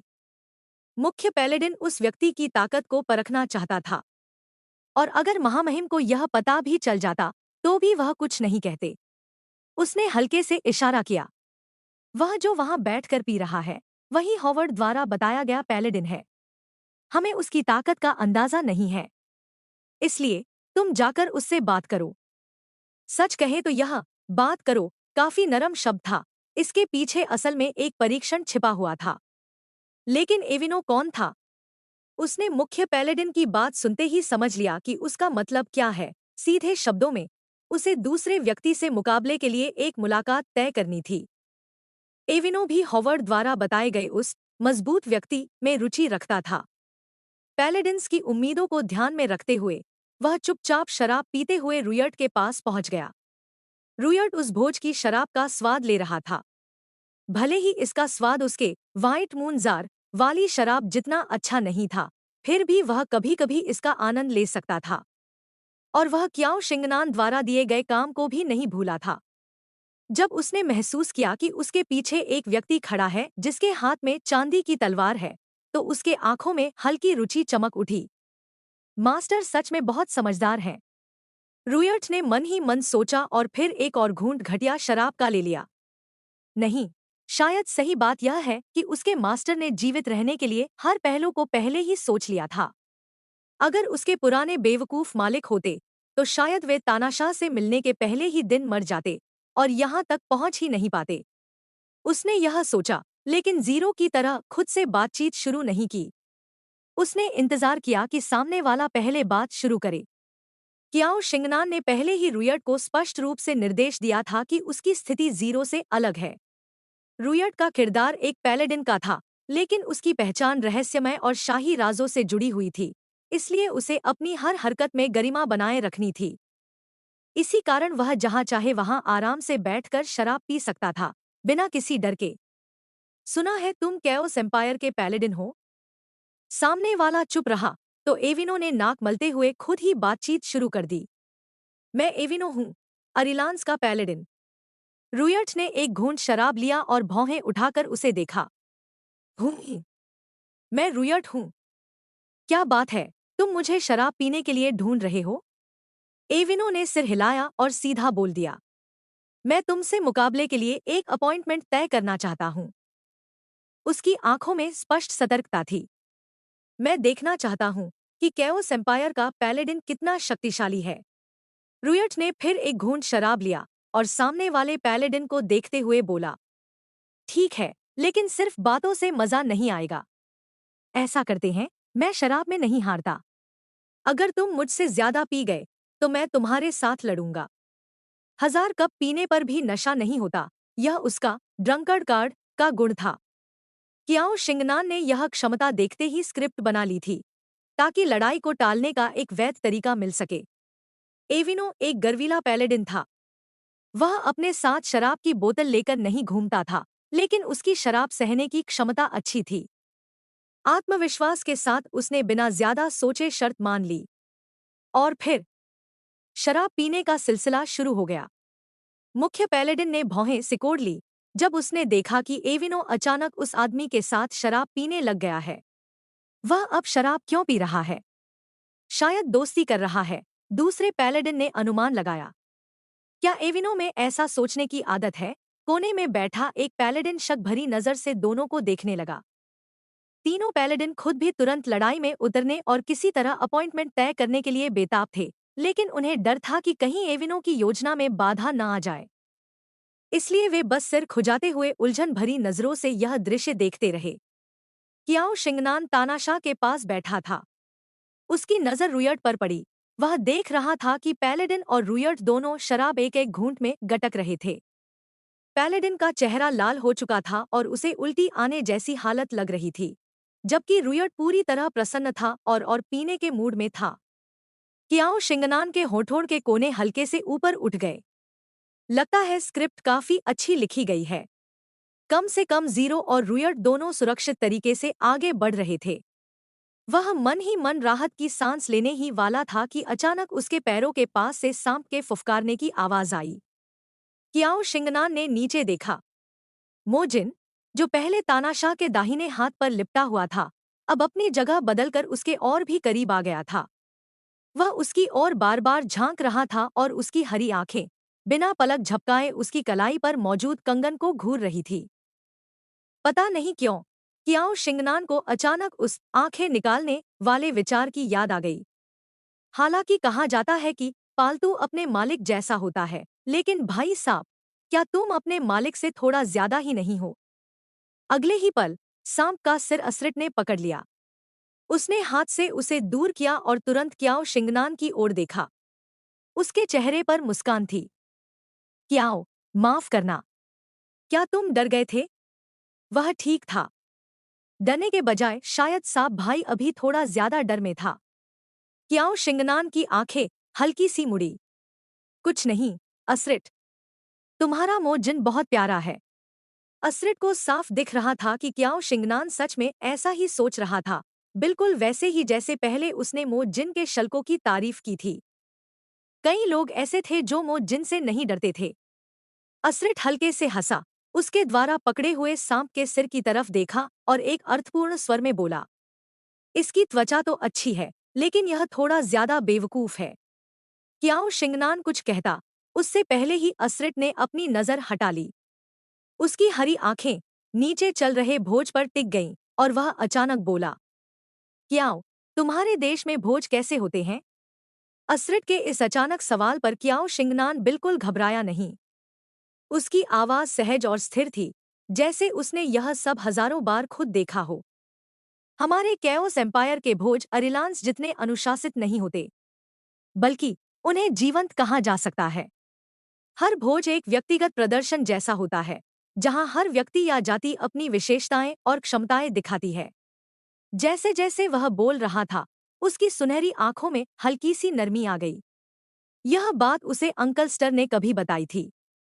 कैओस कार्ड पूल में हर भोज में अजीब और अनोखी घटनाएं होती थी। स्नो रेस पल भर में बर्फ की मूर्ति बना देती है। विंग्ड रेस नरम नृत्य करती है। झील के बीच में मरमेड्स पानी से छलांग लगाती हैं। स्पिरिट रेस भजन गाती है। और हिंसक स्वभाव वाली प्रिजन रेस भी खुद को संभाल कर हिस्सा लेती है। असल में प्रिजन रेस अक्सर एक साथ मिलकर लड़ाई का प्रदर्शन करती थी। कैओस कार्ड पूल के बारे में बात करते हुए क्याओ शिंगनान की आवाज पहले से कहीं ज्यादा हो गई। उसका चेहरा भी पहले से कहीं अधिक शांत और जीवंत लग रहा था, जैसे उसमें कोई नई ऊर्जा आ गई हो। मानो सच में दुनिया में ऐसा कोई स्थान हो जहां हर चीज जीवंत हो, सामंजस्यपूर्ण हो और एक महान सम्राट द्वारा संरक्षित हो। असरिट चुपचाप क्याओ शिंगनान की आंखों में झलकती गर्माहट को देखता रहा और कुछ पल के लिए मंत्रमुग्ध हो गया। पहली बार उसे महसूस हुआ कि भावनाओं से भरी सुनहरी आंखें साधारण आंखों से कहीं अधिक सुंदर होती हैं। क्याओ शिंगनान को महसूस हुआ कि सामने वाला फिर से उसकी आंखों को देख रहा है। उसके भीतर हल्की सी बेचैनी उठी और उसने अपनी नजर धीरे से हटा ली और वह नजर रुयट की ओर चली गई, जो अभी भी शराब पीने में लगा हुआ था। असरिट फिर भी अपनी नजरें नहीं हटा रहा था। क्याओ शिंगनान ने होंठ हल्के से भींचे, फिर मेज पर रखा हुआ एक वाइन ग्लास उठाया और माहौल बदलने की कोशिश की। असरिट, आज का दिन अच्छा है। क्या तुम एक ड्रिंक लेना चाहोगे? असरिट ने सामने वाले की अब पहले जैसी नरम नजरों को देखकर हल्की सी सहानुभूति महसूस की। उसने उंगलियों से सुनहरे सर्प का सिर हल्के से दबाया और बेपरवाही से हूं कह दिया। हालांकि यह सिर्फ विषय बदलने की कोशिश थी। क्याओ शिंगनान ने भी लंबे समय से शराब नहीं पी थी। उसके कान हल्के लाल हो गए थे और उसकी प्रतिक्रिया थोड़ी धीमी लग रही थी। लेकिन असरिट बिना पलक झपकाए उसे ही देखता रहा। तुम्हारी आंखें बहुत सुंदर हैं। क्याओ शिंगनान तुरंत सतर्क हो गया। उसे लगा कि अगली ही बात शायद होगी, मुझे अपनी आंखें दे दो। लेकिन आश्चर्य की बात यह थी कि इसके बाद सम्राट ने एक शब्द भी नहीं कहा। क्याओ शिंगनान ने राहत की सांस ली। जब कोई बात नहीं हुई तो वह भी आराम से हो गया। उसका चेहरा फिर से ठंडा और शांत हो गया और वह शालीनता से शराब पीने लगा। नीचे अपने साथियों को देखकर उसके दिल में लंबे समय बाद थोड़ी राहत महसूस हुई। जब भोज खत्म हुआ तो क्याओ शिंगनान अपने कमरे में वापस आया। शराब का असर धीरे धीरे कम हो रहा था और उसकी सोच फिर से साफ होने लगी। उसका उत्साह शांत हुआ और वह आगे की योजना के बारे में सोचने लगा। रुयट उसके पास बैठा था ताकि वह होश में आ सके। असल में वह ज्यादा नशे में नहीं था, बस उससे शराब की गंध आ रही थी, क्योंकि यहाँ की शराब उसके व्हाइट मून जार जितनी अच्छी नहीं थी। स्टर लगातार बड़बड़ा रहा था। ऐसा बदबूदार व्यक्ति कैसे हो सकता है? हे भगवान, इसके साथ खड़ा होना मेरी प्रतिष्ठा के लिए अपमान है। मेरे कपड़े इस भयानक गंध से खराब हो जाएंगे। वह बिना रुके बोल रहा था, जिससे साफ पता चल रहा था कि स्टर कितना परेशान था, लेकिन यह सब खास तौर पर रुयट के लिए था, उसके अनुशासित और शांत मास्टर के लिए नहीं। रुयट ने उसके बगल वाले बूढ़े की बातों को अनसुना कर दिया और अपने मास्टर के सामने अपनी क्षमता दिखाने लगा। पैलेडिन एविनो ने सिर्फ 100 कप शराब पीने के बाद ही हार मान ली। वह इतना नशे में हो गया कि उसने पैंट उतारने की कोशिश तक कर दी। अगर उसके कुछ साथी उसे खींचकर वहां से नहीं ले जाते, तो वह खुद को पूरी तरह शर्मिंदा कर देता। कहना पड़ेगा, एक नए व्यक्ति के साथ शराब पीना उसे बिल्कुल भी सफलता का एहसास नहीं दे सका। रुयट ने कियाओ शिंगनान के सामने कुछ बातें डींग मारकर कहीं, और उम्मीद के मुताबिक उसे कियाओ शिंगनान की तारीफ मिल गई। स्टर ने रुयट को घृणा से देखा, फिर कियाओ शिंगनान की ओर देखा। मास्टर, उन दोनों कबीले के नेताओं ने आज जीरो का परीक्षण नहीं किया। अब पूरी तरह होश में आ चुके कियाओ शिंगनान ने सिर हिलाया। वह भी भोज के दौरान यह बात नोटिस कर चुका था कि लोटस कबीले ने जीरो को टेस्ट करने की कोशिश नहीं की। हम अभी ढील नहीं दे सकते, बल्कि जब तक हमें वुड रेस की मान्यता नहीं मिल जाती, जीरो को हर समय उच्च सतर्कता में रहना होगा, कियाओ शिंगनान ने कहा और भौहें सिकोड़ ली। उन्होंने भोज में परीक्षण नहीं किया, तो संभावना है कि वे जीरो को निजी तौर पर निशाना बनाएंगे। अगर दोनों शाखा नेता सीधे आकर किसी बहाने से संपर्क करें, तो हम मना भी नहीं कर पाएंगे। लेकिन अभी समस्या यह है कि जीरो की अतिरिक्त क्षमता अभी तक पूरी तरह सामने नहीं आई है, और जो कौशल उसके पास है वह सिर्फ 1 मिनट तक ही चल सकता है। कियाओ शिंगनान की उंगलियां मेज पर हल्के से टेप करने लगी। सच कहे तो अगर वुड रेस ने भोज में ही परीक्षण किया होता, तो मामला ज्यादा आसान होता, और रुयट भी शराब के बहाने हर बार लड़ाई से नहीं बच सकता। जैसा उसने कहा था, अगर वह उग्र भी हो जाए, तो भी शायद उन पैलेडिन्स के सामने कुछ नहीं कर पाएगा। कियाओ शिंगनान कुछ देर सोच में डूब गया। उसके आसपास खड़े तीनों गार्ड्स ने एक दूसरे की ओर देखा, लेकिन किसी ने उसे टोका नहीं। अब और कोई रास्ता नहीं था, उन्हें अपग्रेड करना ही होगा। इस समय कार्ड्स को खींचना भी इस सोच को नहीं बदल सकता था कि जीरो और रुयट का परीक्षण जरूरी है। जब तक वे दोनों मजबूत नहीं होते, वे ऐसे हालात से निपट नहीं सकते थे। लेकिन जैसे ही उसे पिछली बार जीरो को अपग्रेड करने का दर्दनाक अनुभव याद आया, कियाओ शिंगनान को फिर से वही तकलीफ महसूस होने लगी। उसे लगा, उसे पैसे कमाने होंगे, और बहुत सारे पैसे कमाने होंगे। आखिरकार पहले एन से आ ग्रेड में अपग्रेड करने के लिए केवल 5,000 चाहिए थे, लेकिन उसने 20,000 खर्च कर दिए थे। इस बार आ से एसआर में जाने के लिए 50,000 सोने के सिक्कों की जरूरत थी। मोटे हिसाब से 2 आकार्ड्स को अपग्रेड करने में कम से कम 4 लाख सोने के सिक्के लगने वाले थे। रुयट और जीरो के साथ राक्षसों को मारते हुए लगभग 40 दिन लगते। कियाओ शिंगनान ने होंठ भींच लिए और दोतरफा योजना बनाने का फैसला किया। ऐसा सोचते हुए उसने सिस्टम इंटरफेस खोला। सिस्टम इंटरफेस पर, क्योंकि कोई नई गतिविधि नहीं थी, सिर्फ एक बहुत ही साफ दिखाई देने वाला काउंटडाउन था, 13 दिन। फ्री कार्ड ड्रॉ करने में अभी 13 दिन बाकी थे। कियाओ शिंगनान ने मन ही मन अपने विचारों को दोहराया। इन 13 दिनों के भीतर उसे किसी तरह अपने कार्ड्स को अपग्रेड करना था, या कम से कम इन परीक्षणों से छुटकारा पाना था, ताकि वह आगे जाकर प्लॉट के अनुसार कार्ड ड्रॉ कर सके। 035 कियाओ शिंगनान ने धीमी आवाज में पुकारा। हाँ, होस्ट। 035 थोड़ा उलझ गया। उसे समझ नहीं आया कि होस्ट अचानक उसे क्यों बुला रहा है। उसे याद था कि होस्ट हाल ही में कार्ड ड्रॉ करने का कोई इरादा नहीं रखता था। कियाओ शिंगनान वास्तव में उस गोलमटोल सिस्टम को देख नहीं सकता था, बस उसकी आवाज सुन सकता था। मैं जीरो और रुयट को अपग्रेड करने जा रहा हूँ। मुझे बहुत सारे सोने के सिक्कों की जरूरत है। चलो एक डील करते हैं, मैं जो भी पैसा कमाऊंगा, उसका एक हिस्सा तुम्हें चुपचाप दे दूंगा। यह कहते समय कियाओ शिंगनान ने जानबूझकर यह बात अपने मन के अंदर सिस्टम से कही। उसे लगा कि अगर जीरो और रुयट को पता चल गया कि वे गोल्ड डेटिंग बीस्ट्स बन सकते हैं, तो वे शायद बहुत दुखी हो जाएंगे। और अंकल स्टर, अगर उसके पास अतिरिक्त पैसे बचे तो वह उन्हें भी अपग्रेड में दे देगा। लेकिन कुल खर्च फिर भी और ज्यादा बढ़ने वाला था। 035 को लगा कि शायद उसके डेटाबेस में कुछ गड़बड़ हो गई है। 035 ने बहुत उलझन में पड़कर पूछा, कैसे पैसा कमाएं? कियाओ शिंगनान ने शांत भाव से सोचा, फिर अपनी योजना समझाने लगा। सबसे पहले हमें रोजाना की आय बढ़ानी होगी। रुयट लड़ाई में हिस्सा लेकर मुकाबले जीत सकता है, जीरो मिशन पूरा कर सकता है, इनसे हमें स्थिर आय मिलेगी। 035 ने तुरंत टोका, लेकिन इससे भी बहुत कम पैसा मिलेगा। कियाओ शिंगनान ने सिर हिलाया।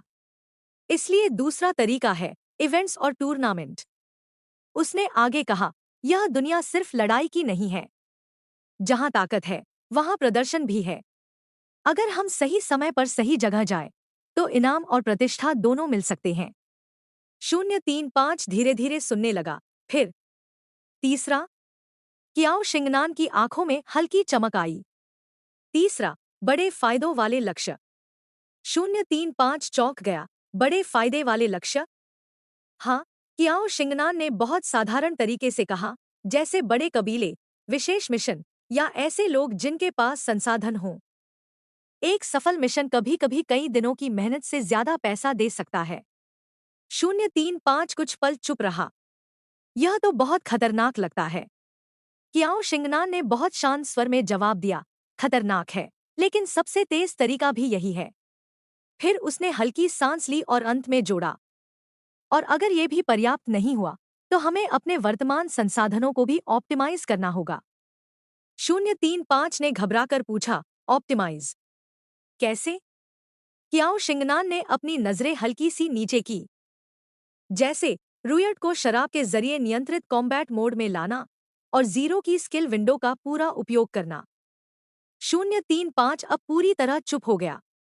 उसे पहली बार लगा कि शायद यह होस्ट नहीं, बल्कि कोई बहुत शांत तरीके से पूरे सिस्टम को ही चला रहा था।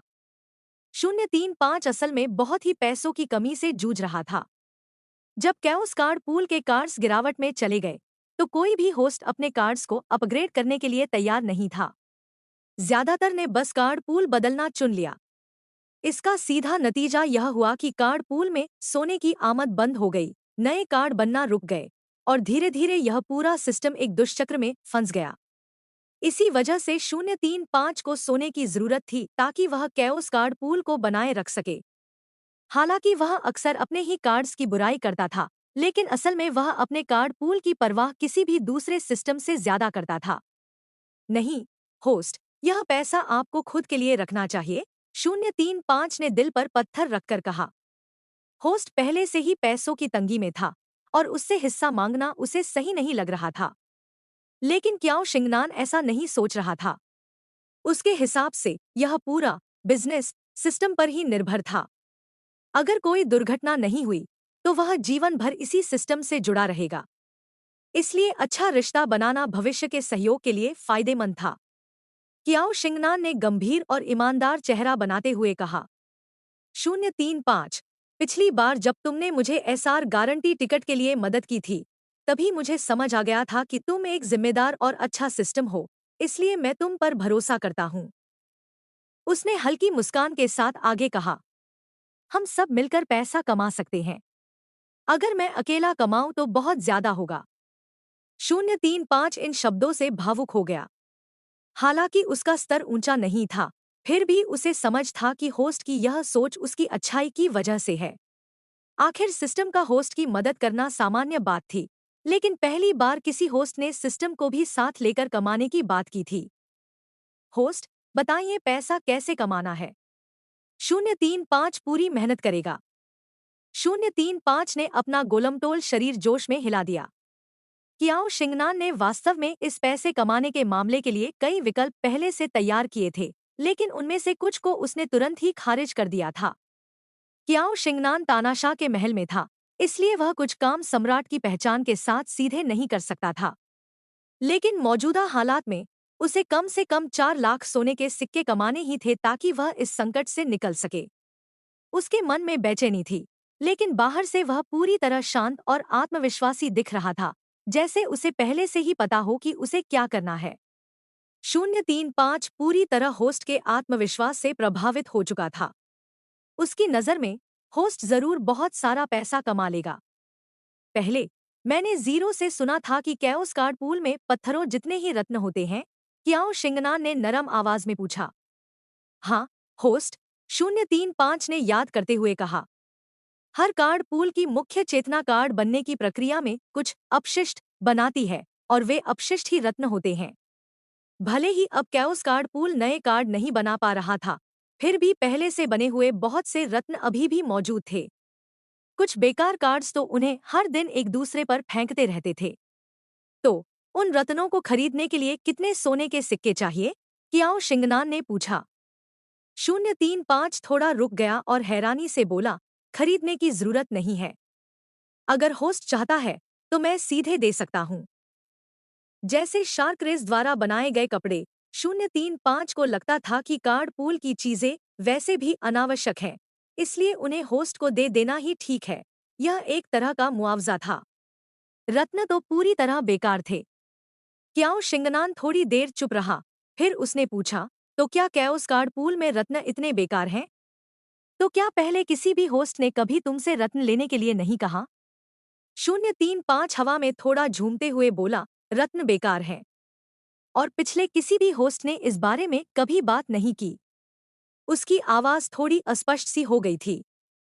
पिछले होस्ट सिर्फ कार्ड्स ड्रॉ करते रहते थे ताकि अपनी ताकत बढ़ा सकें। आदेश देने के अलावा वे बहुत कम ही बात करते थे। उन्हें कार्ड पूल में क्या हो रहा है, इससे कोई फर्क नहीं पड़ता था। इसलिए उन्हें यह भी नहीं पता था कि कार्ड्स जिन पत्थरों से खेलते थे, वे असल में रत्न ही थे। क्याओ शिंगनान ने 035 की बात सुनकर सिर हिलाया। उसने ज्यादा सोचा नहीं और आगे बोला, मैं फिलहाल इस दुनिया के लोगों को रत्न बेचकर अपग्रेड के लिए सोना कमाऊंगा, इसलिए मुझे बहुत सारे रत्न चाहिए। क्या इतनी बड़ी मात्रा में रत्न ट्रांसफर करने से तुम्हें कोई नुकसान होगा? बिल्कुल नहीं। कार्ड पूल में मौजूद रत्नों के पहाड़ों के बारे में सोचते हुए 035 ने तुरंत जवाब दिया। आप निश्चिंत रह सकते हैं, होस्ट। क्याओ शिंगनान कुछ पल के लिए हैरान हुआ, फिर हल्के से मुस्कुराया। तो मैं 035 पर भरोसा कर रहा हूँ। 035 के वहां से हटने के बाद भी क्याओ शिंगनान शांत नहीं हुआ। वह अभी भी सिर झुकाकर सोच में डूबा हुआ था। रत्न बेचकर सोना कमाना तेज था, लेकिन वह जानता था कि यह तरीका लंबे समय तक टिकने वाला नहीं है। और सबसे बड़ी बात, वह तानाशाह पर बहुत बार निर्भर नहीं हो सकता था, वरना उसकी पहचान पर शक हो सकता था। अगर रत्नों को चुपचाप बाहर निकालकर बेचा जाए, तो वह और भी मुश्किल और खतरनाक था। अगर पकड़ा गया तो उनका पूरा किरदार टूट सकता था। सबसे महत्वपूर्ण बात यह थी कि समय बहुत कम था, इसलिए तानाशाह की मदद लेना ही सबसे सुरक्षित तरीका था। काफी सोचने के बाद क्याओ शिंगनान ने फिर से फैसला किया। वह एक बार फिर तानाशाह पर भरोसा करेगा और सोने के सिक्के बदलवाएगा। उसकी पलकें हल्के से कांपी और उसने मन बना लिया। 2 बार, लेकिन तीसरी बार नहीं। यह आखिरी बार होगा जब वह तानाशाह से मदद लेगा। और अगर यह आखिरी मौका है, तो उसे इससे पूरा फायदा उठाना होगा और कार्ड्स को अपग्रेड करना होगा। फिर क्याओ शिंगनान की नज़र जीरो, रुयट और अंकल स्टर पर पड़ी। जैसे पहले से तय हो, तीनों कार्ड्स बिल्कुल शांत थे, ताकि उनके मास्टर के विचारों में बाधा न पड़े। अंकल स्टर, जीरो, रुयट, आगे मुझे तुमसे एक काम करवाना है, क्याओ शिंगनान ने धीरे से कहा। क्याओ शिंगनान के पास बैठे तीनों लोगों के चेहरे उस समय गंभीर हो गए जब उन्होंने उसकी बात सुनी। मास्टर की बात सुनने का इंतजार करते हुए रुयट ने हाथ हिलाया और अपनी बाह सीधे जीरो के कंधे पर रख दी। कोई दिक्कत नहीं, हम दोनों संभाल लेंगे। मास्टर, कृपया चिंता न करें, स्टर ने अपनी आबनूस की छड़ी के सहारे हल्के विनम्र स्वर में कहा। यहाँ तक कि धीमा जीरो भी धीरे से सिर हिलाने लगा। उसकी गहरी आंखों में दृढ़ता थी और उसके माथे पर बना लाल निशान और भी स्पष्ट हो उठा। क्याओ शिंगनान ने उनका जवाब देखकर हल्की मुस्कान दी और सोचने लगा कि उसे कल असरिट से यह बात कैसे करनी चाहिए। भले ही कारण वही मैजिक स्क्रॉल का हो, लेकिन इस बार उसे तानाशाह के शक को कम करने के लिए कुछ बदलाव करने होंगे। कार्ड्स के चले जाने के बाद कियाओ शिंगनान अपने बिस्तर पर बैठा, अपनी नोटबुक निकाली और तानाशाह की संभावित प्रतिक्रियाओं को लिखने लगा।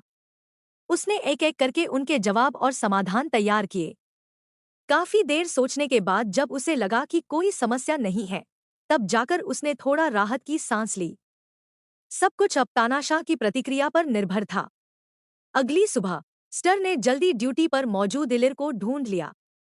उसके गंभीर चेहरे और थोड़ी तेज आवाज से साफ था कि उनके सम्राट के पास अरिलांस के सम्राट से कोई बहुत महत्वपूर्ण अनुरोध है। ठीक है, कृपया थोड़ा इंतजार करें, इलिर ने सावधानी से कहा। अब वह उनके प्रति बहुत सतर्क था और कोई देरी नहीं करना चाहता था। महामहिम की अनुमति मिलने के बाद वह तुरंत वापस गया और कियाओ शिंगनान तथा उसके साथियों को सम्राट से मिलने ले आया। कियाओ शिंगनान और उसके तीनों साथी कमरे में दाखिल हुए। उसका चेहरा शांत था, लेकिन ध्यान से देखने पर साफ दिखता था कि उसकी भावनाएं पहले से थोड़ी भारी थी। उसकी आंखों में हल्की बेचैनी झलक रही थी, जैसे कुछ महत्वपूर्ण होने वाला हो। कमरा बेलों से बनी बर्फ से भरा हुआ था और तापमान बेहद आरामदायक था। कियाओ, क्या कोई जरूरी बात है? असरिट अपनी कुर्सी पर पीछे झुका हुआ था। उसकी नजर ने काले बालों वाले व्यक्ति के चेहरे पर हल्का सा स्कैन किया और वह तुरंत समझ गया कि उसका मूड पहले जैसा सामान्य नहीं है। काले बालों वाले व्यक्ति ने हल्का सा विराम लिया। उसकी सुनहरी आंखों में शर्म की एक झलक आई। कुछ पल बाद उसने अपने भावों को काबू किया और शब्दों को व्यवस्थित करते हुए कहा, मुझे नहीं पता कि असरिट को याद है या नहीं, लेकिन जब मैं राजकुमार और राजकुमारी से अलग हुआ था, तो उसका कारण कुछ गद्दारों का होना था। यह कहते हुए उसने अपनी पलकें झुका ली और मुट्ठी भींच ली, जैसे वह अपनी भावनाओं को दबा रहा हो। एक सम्राट के लिए विश्वासघात जीवन का सबसे बड़ा अपमान होता है, और दूसरे सम्राट के सामने यह बात कहना उसे भी असहज कर रहा था। अब मेरे लोगों से खबर मिली है कि उन गद्दारों को पकड़ लिया गया है, लेकिन कुछ बातें अभी भी पूरी तरह साफ नहीं हैं, इसलिए मुझे उनसे कुछ चीजें खुद तय करनी होंगी। पहले दिन जब जीरो इस हवेली में आया था, कियाओ शिंगनान ने उसे यह दिखाया था कि उनके बीच एक विशेष प्रकार का संपर्क तरीका मौजूद है। लेकिन कियाओ शिंगनान को यह पक्का नहीं था कि इलिर ने यह बात तानाशाह को बताई है या नहीं। वह कुछ सेकंड रुका और फिर जैसे ही वह अपने लोगों से संपर्क करने की बात समझाने वाला था, उसने तानाशाह की आंखों में ठंडक देखी। गद्दारों को मरना ही चाहिए। असरिट के होठों पर हल्की मुस्कान आई, लेकिन उसकी आवाज में ठंडक और घृणा साफ थी। वह स्पष्ट रूप से विश्वासघात से नफरत करता था। क्या कियाओ इस बार मेरी मदद मांगने आए हैं? अगर बात उन गद्दारों से निपटने की है, तो मैं खुशी से आपकी मदद करूंगा। मैं उन्हें इस दुनिया में जन्म लेने का पछतावा करा दूंगा। असरिट ने यह बात ऐसे कही मानो उसे गद्दारों को सबक सिखाने का अच्छा खासा अनुभव हो। कियाओ शिंगनान को इसमें कोई आश्चर्य नहीं हुआ। हर उच्च पद पर बैठे व्यक्ति के लिए धोखा और विश्वासघात असहनीय होता है। इसलिए तानाशाह का गद्दारों से घृणा करना बिल्कुल सामान्य था। ऐसा सोचकर कियाओ शिंगनान ने सिर हिलाया। मैं इस बार आपकी मदद लेने आया हूँ, लेकिन उन्हें सजा देने के लिए नहीं, बल्कि मैं और मैजिक स्क्रॉल बनाना चाहता हूँ। अपने एक साथी को बुलाना चाहता हूँ और कुछ बातें तय करनी है। उसने होंठ हल्के से भींचे। आपको पहले से पता है कि स्टर मैजिक स्क्रॉल बना सकता है, इसलिए मैं चाहता हूँ कि आप जितना संभव हो सके इन रत्नों के बदले मैजिकल बीस्ट मटेरियल्स का इंतजाम कर दें। इतना कहकर कियाओ शिंगनान ने हल्के से हाथ उठाया। अचानक हॉल के फर्श पर रत्नों के दो ढेर प्रकट हो गए, अनुमानित रूप से 2 से 300 के आसपास। बगल में खड़े इलिर की आंखें हल्की सी सिकुड़ गईं। इतने सारे रत्न! क्या इस आदमी का देश ऐसा था जहां सड़क के पत्थर भी कीमती रत्न होते हैं? इतने अच्छे रंग के रत्न इतनी मात्रा में कैसे हो सकते हैं? असरिट बाहर से शांत था, लेकिन वह एक पल के लिए रुक गया। यह रत्नों की वजह से नहीं था, बल्कि उस स्थानिक उतार चढ़ाव की वजह से था जो कियाओ शिंगनान के रत्न निकालते समय महसूस हुआ। यह उसके लिए अनजान था। असरिट ने कियाओ शिंगनान की ओर देखा और रत्नों के दोनों ढेरों पर नजर डाली। उसके चेहरे पर एक अजीब सी मुस्कान आ गई। कियाओ ने जानबूझकर इन्हें 2 ढेरों में बांटा है? क्या तुम पिछली बार की तरह 50 से 50 बांटना चाहते हो? पिछली बार कियाओ शिंगनान ने उसे एक काम के बदले रत्नों का एक बैग उपहार में दिया था। कियाओ शिंगनान ने सिर हिलाया और थोड़ा असहज होकर बोला, हाँ, क्योंकि मैं अरिलान से ज्यादा परिचित नहीं हूँ, इसलिए मुझे आपकी मदद चाहिए। अभी मैं सिर्फ यही ला पाया हूँ।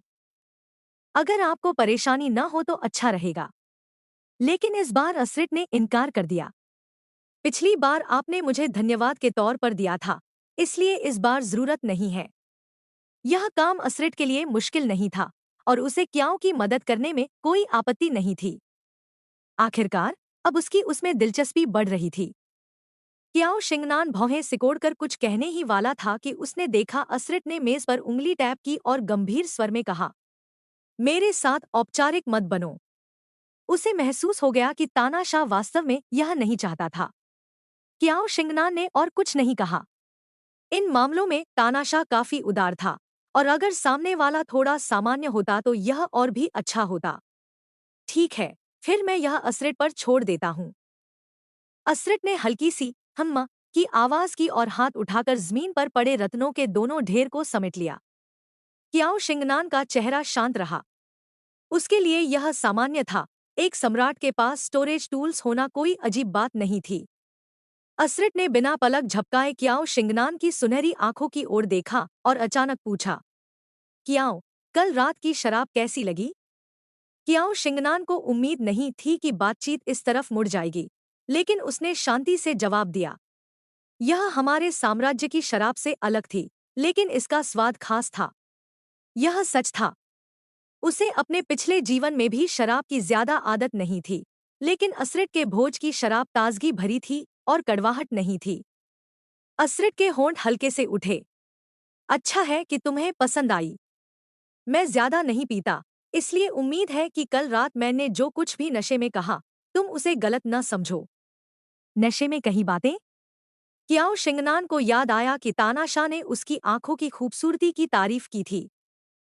हालांकि उसे वह बात नशे की बकवास नहीं लगी थी। लेकिन जब तक तानाशाह सच में उसकी आंखें निकालने की बात नहीं करता, उसे कोई आपत्ति नहीं थी। क्याओ शिंगनान के पहले से थोड़े ठंडे चेहरे पर एक हल्की मुस्कान फैल गई। उसकी सुनहरी आंखों में हल्की रोशनी झिलमिलाने लगी। मुझे कोई आपत्ति नहीं है, और असरिट की तारीफ के लिए धन्यवाद। दोनों ने कुछ औपचारिक बातें और की। उसी समय हॉवर्ड अंदर आया, असरिट के कान के पास झुका और कुछ शब्द बोले। कियाओ शिंगनान ने देखा कि असरिट के होठों की मुस्कान धीरे धीरे गायब हो गई और उसे समझ आ गया कि शायद दूसरी तरफ कुछ हुआ है। जब हॉवर्ड ने अपनी बात पूरी कर ली, तो असरिट ने फिर से कियाओ शिंगनान की ओर देखा। कियाओ शिंगनान ने स्थिति को समझते हुए विदा लेने का संकेत दिया। जैसा उसने अनुमान लगाया था, असरिट ने उसे रोकने की कोशिश नहीं की, बल्कि कहा, कियाओ, चिंता मत करो। मैजिकल बीस्ट्स तुम्हें जल्द ही भेज दिए जाएंगे। कियाओ शिंगनान के शांत चेहरे पर हल्की नरमी आ गई। बहुत धन्यवाद। इसके बाद वह अपने 3 साथियों के साथ कमरे से बाहर निकल गया और इलिर भी उन्हें बाहर तक छोड़ने के लिए साथ चला गया। असरिट अपनी कुर्सी पर बैठे बैठे बिना हिले रहा। उसकी उंगलियां सुनहरे अजगर की शल्कों पर धीरे धीरे चल रही थी और उसकी हरी आंखों में ठंडक की एक झलक थी। उसे लाओ। एक तरफ सिर झुकाए खड़ा हॉवर्ड धीमी आवाज में जवाब देता है। सुनहरा अजगर हॉवर्ड को जाते हुए देखता है और फिर भौंकते हुए असरिट की ओर देखता है। असरिट ने उसे नजरअंदाज कर दिया। कुछ पल बाद उसने अपने स्टोरेज टूल से एक सुनहरी खंजर डैगर निकाल ली। जैसे ही खंजर बाहर आई, उसकी चांदी जैसी तेज धार ने असरिट की आंखों की परछाई को प्रतिबिंबित किया। उसकी आंखों में कोई भावना नहीं थी, बस एक ठंडी, खतरनाक हत्या की इच्छा झलक रही थी। फिर जब हॉवर्ड कमरे में 2 अधेड़ उम्र के लोगों को लेकर आया, तो वे अंदर आते ही डर के मारे घुटनों पर गिर पड़े। एक खंजर जमीन पर टिक की आवाज के साथ फेंका गया। ऊपर बैठे व्यक्ति ने शांत स्वर में कहा, काफी समय हो गया है।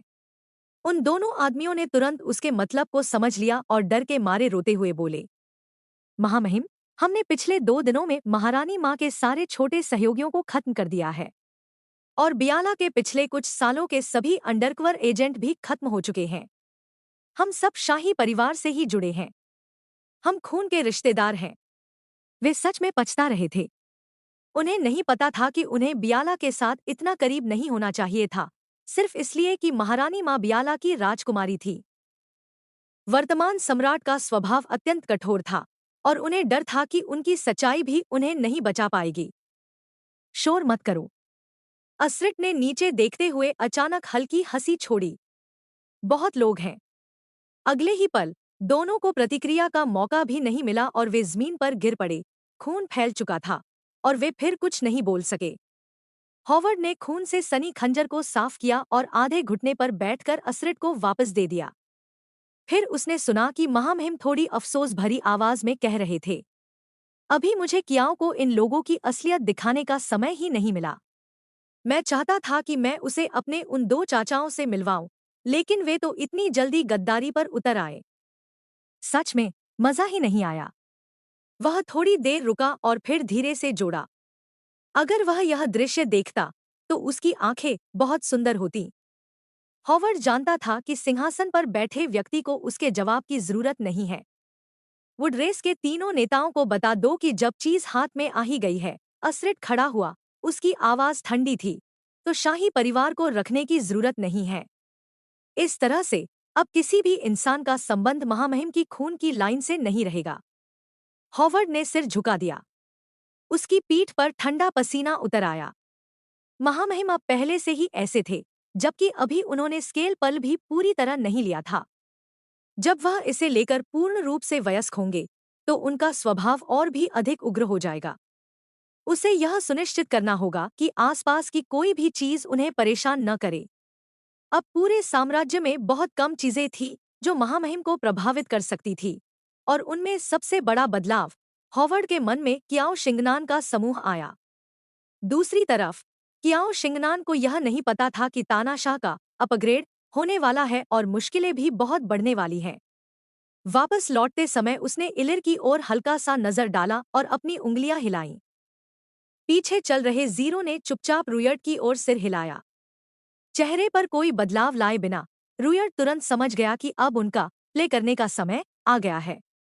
उसने जीरो के कंधे पर हाथ रखा, शराब का एक घूंट लिया और आराम से इलिर से पूछ लिया, इलिर, अगर हमें मैजिकल बीस्ट से लड़ने की इच्छा हो तो हमें कहाँ जाना चाहिए?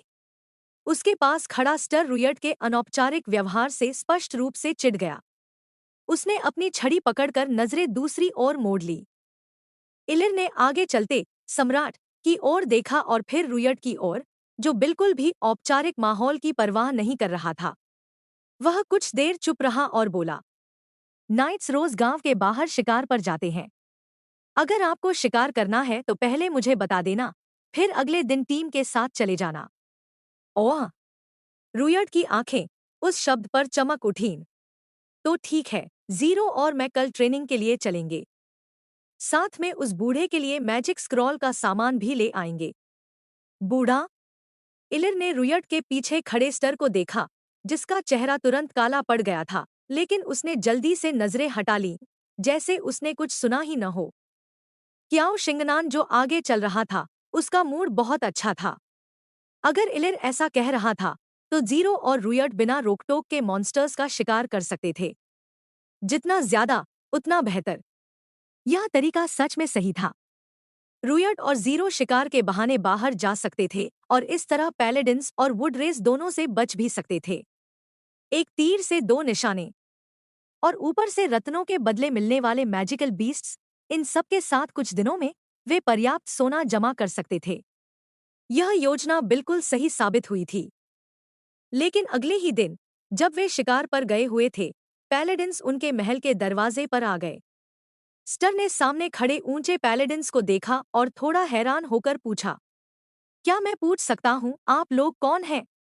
आगे खड़े चीफ पैलेडिन ने शालीनता से जवाब दिया, हम रुयट महोदय को हमारे पैलेडिन्स के सभा में आमंत्रित करना चाहते हैं। सभा कहने का मतलब असल में लड़ाई ही था। हाल ही में किसी कारण से उन्हें इंपीरियल पैलेस से बाहर जाने की अनुमति नहीं थी। वे रोज हाथ आजमाने के लिए बेचैन रहते थे, इसलिए इस नए व्यक्ति से मिलने आ गए थे। स्टर ने अफसोस जताते हुए कहा, रुयट यहाँ नहीं है। वे मैजिकल बीस्ट्स का शिकार करने गए हैं। पैलेडिन्स के पास कोई विकल्प नहीं था, और वे निराश होकर वापस चले गए। वुड्रेस की बारी पैलेडिन्स से भी बाद में आई। वे क्याओ शिंगनान के महल पर तीसरे दिन दस्तक देने आए। इस बार आने वाले दो व्यक्ति लोटस कबीले के शांत और सौम्य दिखने वाले नेता थे। जब उन्होंने दरवाजा खोलने वाले बुजुर्ग को देखा तो शिष्टता से सिर झुकाया। हमें सुना है कि यहाँ हमारे ही जाति का एक साथी है, हम उससे बातचीत करना चाहते हैं। लेकिन उन्हें भी स्टर से जीरो के अनुपस्थित होने की खबर मिली। दोनों थोड़े निराश हुए, लेकिन फिर भी मुस्कुराते हुए विदा ले ली।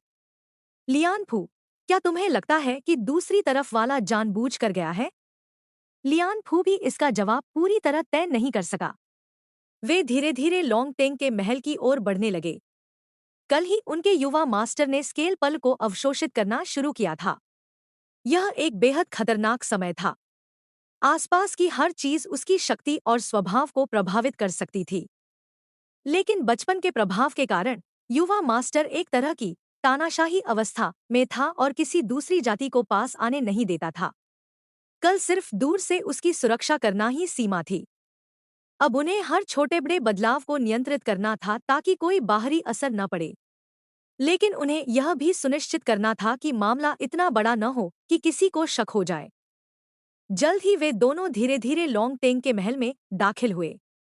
जैसे ही वे अंदर पहुंचे, उन्होंने देखा कि लोंगटेंग सुनहरे अजगर की रखवाली कर रहा था। एक हथेली के आकार का स्केल पल मुलायम बिस्तर पर रखा हुआ था और सुनहरा अजगर इतनी गहरी नींद में था कि उसका पूरा शरीर उस मोती के चारों ओर लिपटा हुआ था। लियानफू की आंखों में नरमी थी। हिज हाइनेस जिन आखिरकार बड़े हो सकते हैं। वे लोग असरिट को सिंहासन मिलने के बाद ही, जब वह 18 वर्ष का था, मिले थे। उस समय वह शैशव अवस्था पार कर चुका था, लेकिन अभी तक पूर्ण वयस्कता तक नहीं पहुंचा था। अब वे उसके शुरुआती वर्षों में उसके साथ रह सकते थे, लेकिन फिर भी उन्हें इस बात का अफसोस था कि युवा मास्टर ने अपना बचपन अकेले बिताया। अब विदेशी जातियां उसके पास भी नहीं आ सकती थी और वे केवल दूर से निगरानी रखने के लिए लोग भेज सकते थे।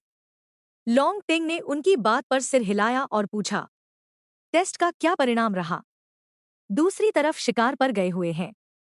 लोंगटेंग ने यह सुनकर भौहें चढ़ाई। वुड रेस की बहुत कम शाखाएं आक्रामक होती हैं और वे शायद ही कभी प्राचीन वुड रेस के क्रिम्सन पैटर्न को विरासत में लेते हैं। लोटस कबीले के दोनों नेता भी इस बात से उलझन में थे। अगले कुछ दिनों में, जब युवा मास्टर और हिज हाइनेस जिनकी स्थिति स्थिर हो जाएगी, तब हम फिर से कोशिश करेंगे।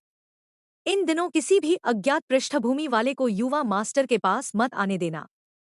लियान फू और लियान याओ ने गंभीरता से सिर हिलाया।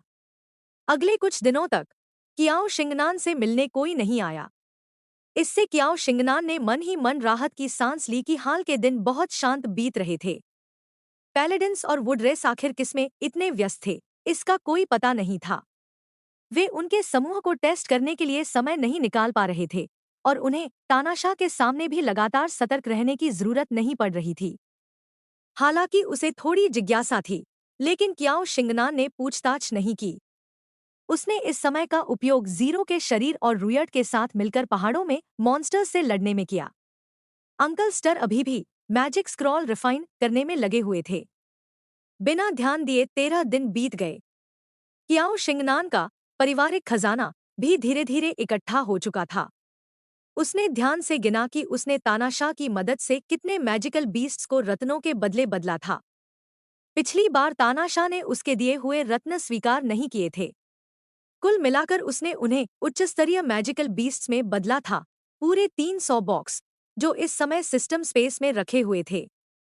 डिंग, उच्चस्तरीय मैजिकल बीस्ट की आंखें, स्केल आर्मर आदि का कुल मूल्य 280,000 सोने के सिक्के। कियाओ शिंगनान को पहले से पता था कि इससे बहुत सोना मिल सकता है, लेकिन जब उसने देखा कि रत्नों के बदले मिले मैजिकल बीस्ट्स की कीमत सच में 280,000 सोने के सिक्के निकल आई, तो वह फिर भी हैरान रह गया। उसने अपने अंदर की उत्तेजना को दबाया और सिस्टम इंटरफेस को दूसरी इन्वेंट्री देखने के लिए बदला। कुछ दिन पहले जीरो और रुयट पहाड़ों में मॉन्स्टर्स से लड़ने गए थे। हर उच्चस्तरीय मैजिकल बीस्ट की कीमत महल के आसपास मिलने वाले बीस्ट से काफी ज्यादा थी। इसका मतलब था कि यहाँ के मॉन्स्टर्स ज्यादा मजबूत थे। कहा जाता था कि पहाड़ की मैजिकल बीस्ट गुफा लगातार बीस्ट्स को मैजिक एनर्जी देती रहती है, जिससे वे लगातार और शक्तिशाली होते जाते हैं। इसका मतलब यह भी था कि इस तरफ की गुफा में जादुई ऊर्जा कहीं ज्यादा मजबूत हो सकती है।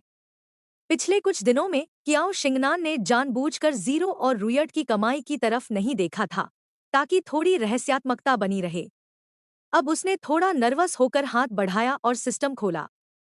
कुल रकम देखकर वह अपनी आंखें रगड़ने लगा। 160,000। कियाओ शिंगनान के होठों पर मुस्कान एक बार आकर रुक ही नहीं रही थी। अगर किस्मत थोड़ी और अच्छी रही होती तो वह जीरो और रुयट के अपग्रेड के बाद अंकल स्टर को भी अपग्रेड कर सकता था। आखिरकार उसके पास पहले से जो बचत थी उसे मिलाकर उसने इन कुछ दिनों में कुल 440,000 सोने के सिक्के कमा लिए थे। ऐसा सोचकर कियाओ शिंगनान ने पास आराम कर रहे तीनों कार्ड्स की तरफ देखा और हल्के से मुस्कुरा दिया। उनका अपग्रेड करने के बाद उसे एक और कार्ड ड्रॉ करना था, ताकि पहले जो छोटा सा गैप रह गया था वह भी पूरा हो जाए। असल में कियाओ शिंगनान पहले सिस्टम को थोड़ा और सोना देना चाहता था, लेकिन 035 ने साफ मना कर दिया। होस्ट 035 ने अभी कुछ एडजस्ट किया है। 10,000 सोने के सिक्के बिल्कुल पर्याप्त हैं। इतना समझदार 035 देखकर कियाओ शिंगनान को थोड़ा भावुक महसूस हुआ। फिर उसने तय किया कि आगे से 035 को कम फंसाएगा, वरना उसका विवेक सच में थोड़ा परेशान हो जाएगा। स्क्रीन पर जीरो का कार्ड इंटरफेस खुला। एक बड़ा सा आर लेवल 1 कार्ड दिख रहा था। उसके नीचे जीरो की स्टैट्स थी। डिंग, क्या आप 1 लाख सोने के सिक्के खर्च करके जीरो पपेट कार्ड को अपग्रेड करना चाहते हैं? कियाओ शिंगनान ने तुरंत कन्फर्म चुना। उसने मन ही मन प्रार्थना की, 1 लाख सोने के सिक्कों में एसआर तक पहुंच जाए तो कितना अच्छा हो। उसे पता था कि आम तौर पर अगर किस्मत अच्छी हो तो 50,000 में भी एसआर मिल सकता है, और उसे लगा कि उसकी किस्मत चाहे जितनी भी खराब हो, इतनी भी नहीं हो सकती। डिंग, अपग्रेड सफल हुआ। जीरो पपेट कार्ड, वर्तमान ग्रेड आ, लेवल 3। अपने सामने पॉपअप देखते हुए कियाओ शिंगनान कुछ पल के लिए चुप हो गया। उसने चेहरा रगड़ा और फिर आगे बढ़ा। डिंग, क्या आप 1 लाख सोने के सिक्के खर्च करके जीरो पपेट कार्ड को अपग्रेड करना चाहते हैं? डिंग, अपग्रेड सफल हुआ। जीरो पपेट कार्ड, वर्तमान ग्रेड आ, लेवल 5। कियाओ शिंगनान को लगा जैसे उसने अपग्रेड का नियम समझ लिया हो। वह था, बस पैसे उड़ाते जाओ। डिंग, क्या आप zero puppet card SR level 1 को एक्टिवेट करना चाहते हैं? जैसे ही कियाओ शिंगनान ने हाँ चुना, फिर से 10,000 सोने के सिक्के गायब हो गए। कियाओ शिंगनान ने अपने पहले के 4,30,000 सोने के सिक्कों को देखा और अब इन्वेंट्री में सिर्फ 2,20,000 सोने के सिक्के बचे थे। उसे उम्मीद थी कि रुयट कुछ मदद करेगा। उसने हाथ उठाकर चुपचाप रुयट के कार्ड इंटरफेस पर अपग्रेड दबा दिया। सिस्टम बीप की आवाज के साथ कियाओ शिंगनान ने इस बार पैसे की तरफ देखने की हिम्मत भी नहीं की। डिंग, क्या आप ड्रंकर्ड रुयट एसआर लेवल 1 को एक्टिवेट करना चाहते हैं? एक और 10,000 सोने के सिक्के कटने की आवाज के साथ कियाओ शिंगनान ने धीरे से आंखें खोली। शेष 10,000 सोने के सिक्के। अजीब बात थी, अभी भी कुछ बचा हुआ था। कियाओ शिंगनान ने एक पल के लिए राहत की सांस ली। उसने इस बार सच में खुद को बहुत भाग्यशाली महसूस किया। जैसे ही उसने सिर घुमाकर रुयट और जीरो से बात करने के लिए देखा, वह वहीं रुक गया। रुयट किसी वजह से रो रहा था, उसकी आंखों से आंसू बह रहे थे। उसके बगल में जीरो बैठा था, बिल्कुल खाली और भावहीन आंखों के साथ जैसे हमेशा रहता है। दूसरी तरफ स्टर का चेहरा पूरी तरह काला पड़ चुका था। वह अपनी छड़ी पर झुका हुआ था, जैसे किसी चीज को दबाकर रोक रहा हो, लेकिन आखिर में वह खुद को रोक नहीं पाया। यह कार्ड्स के लिए एक अपमान है। उसकी आवाज में गहरी नाराजगी थी। कार्ड के बुजुर्ग कभी रोते नहीं। और फिर भी रुयट, उसने अपने ही साथी कार्ड्स की गरिमा को पूरी तरह शर्मिंदा कर दिया था।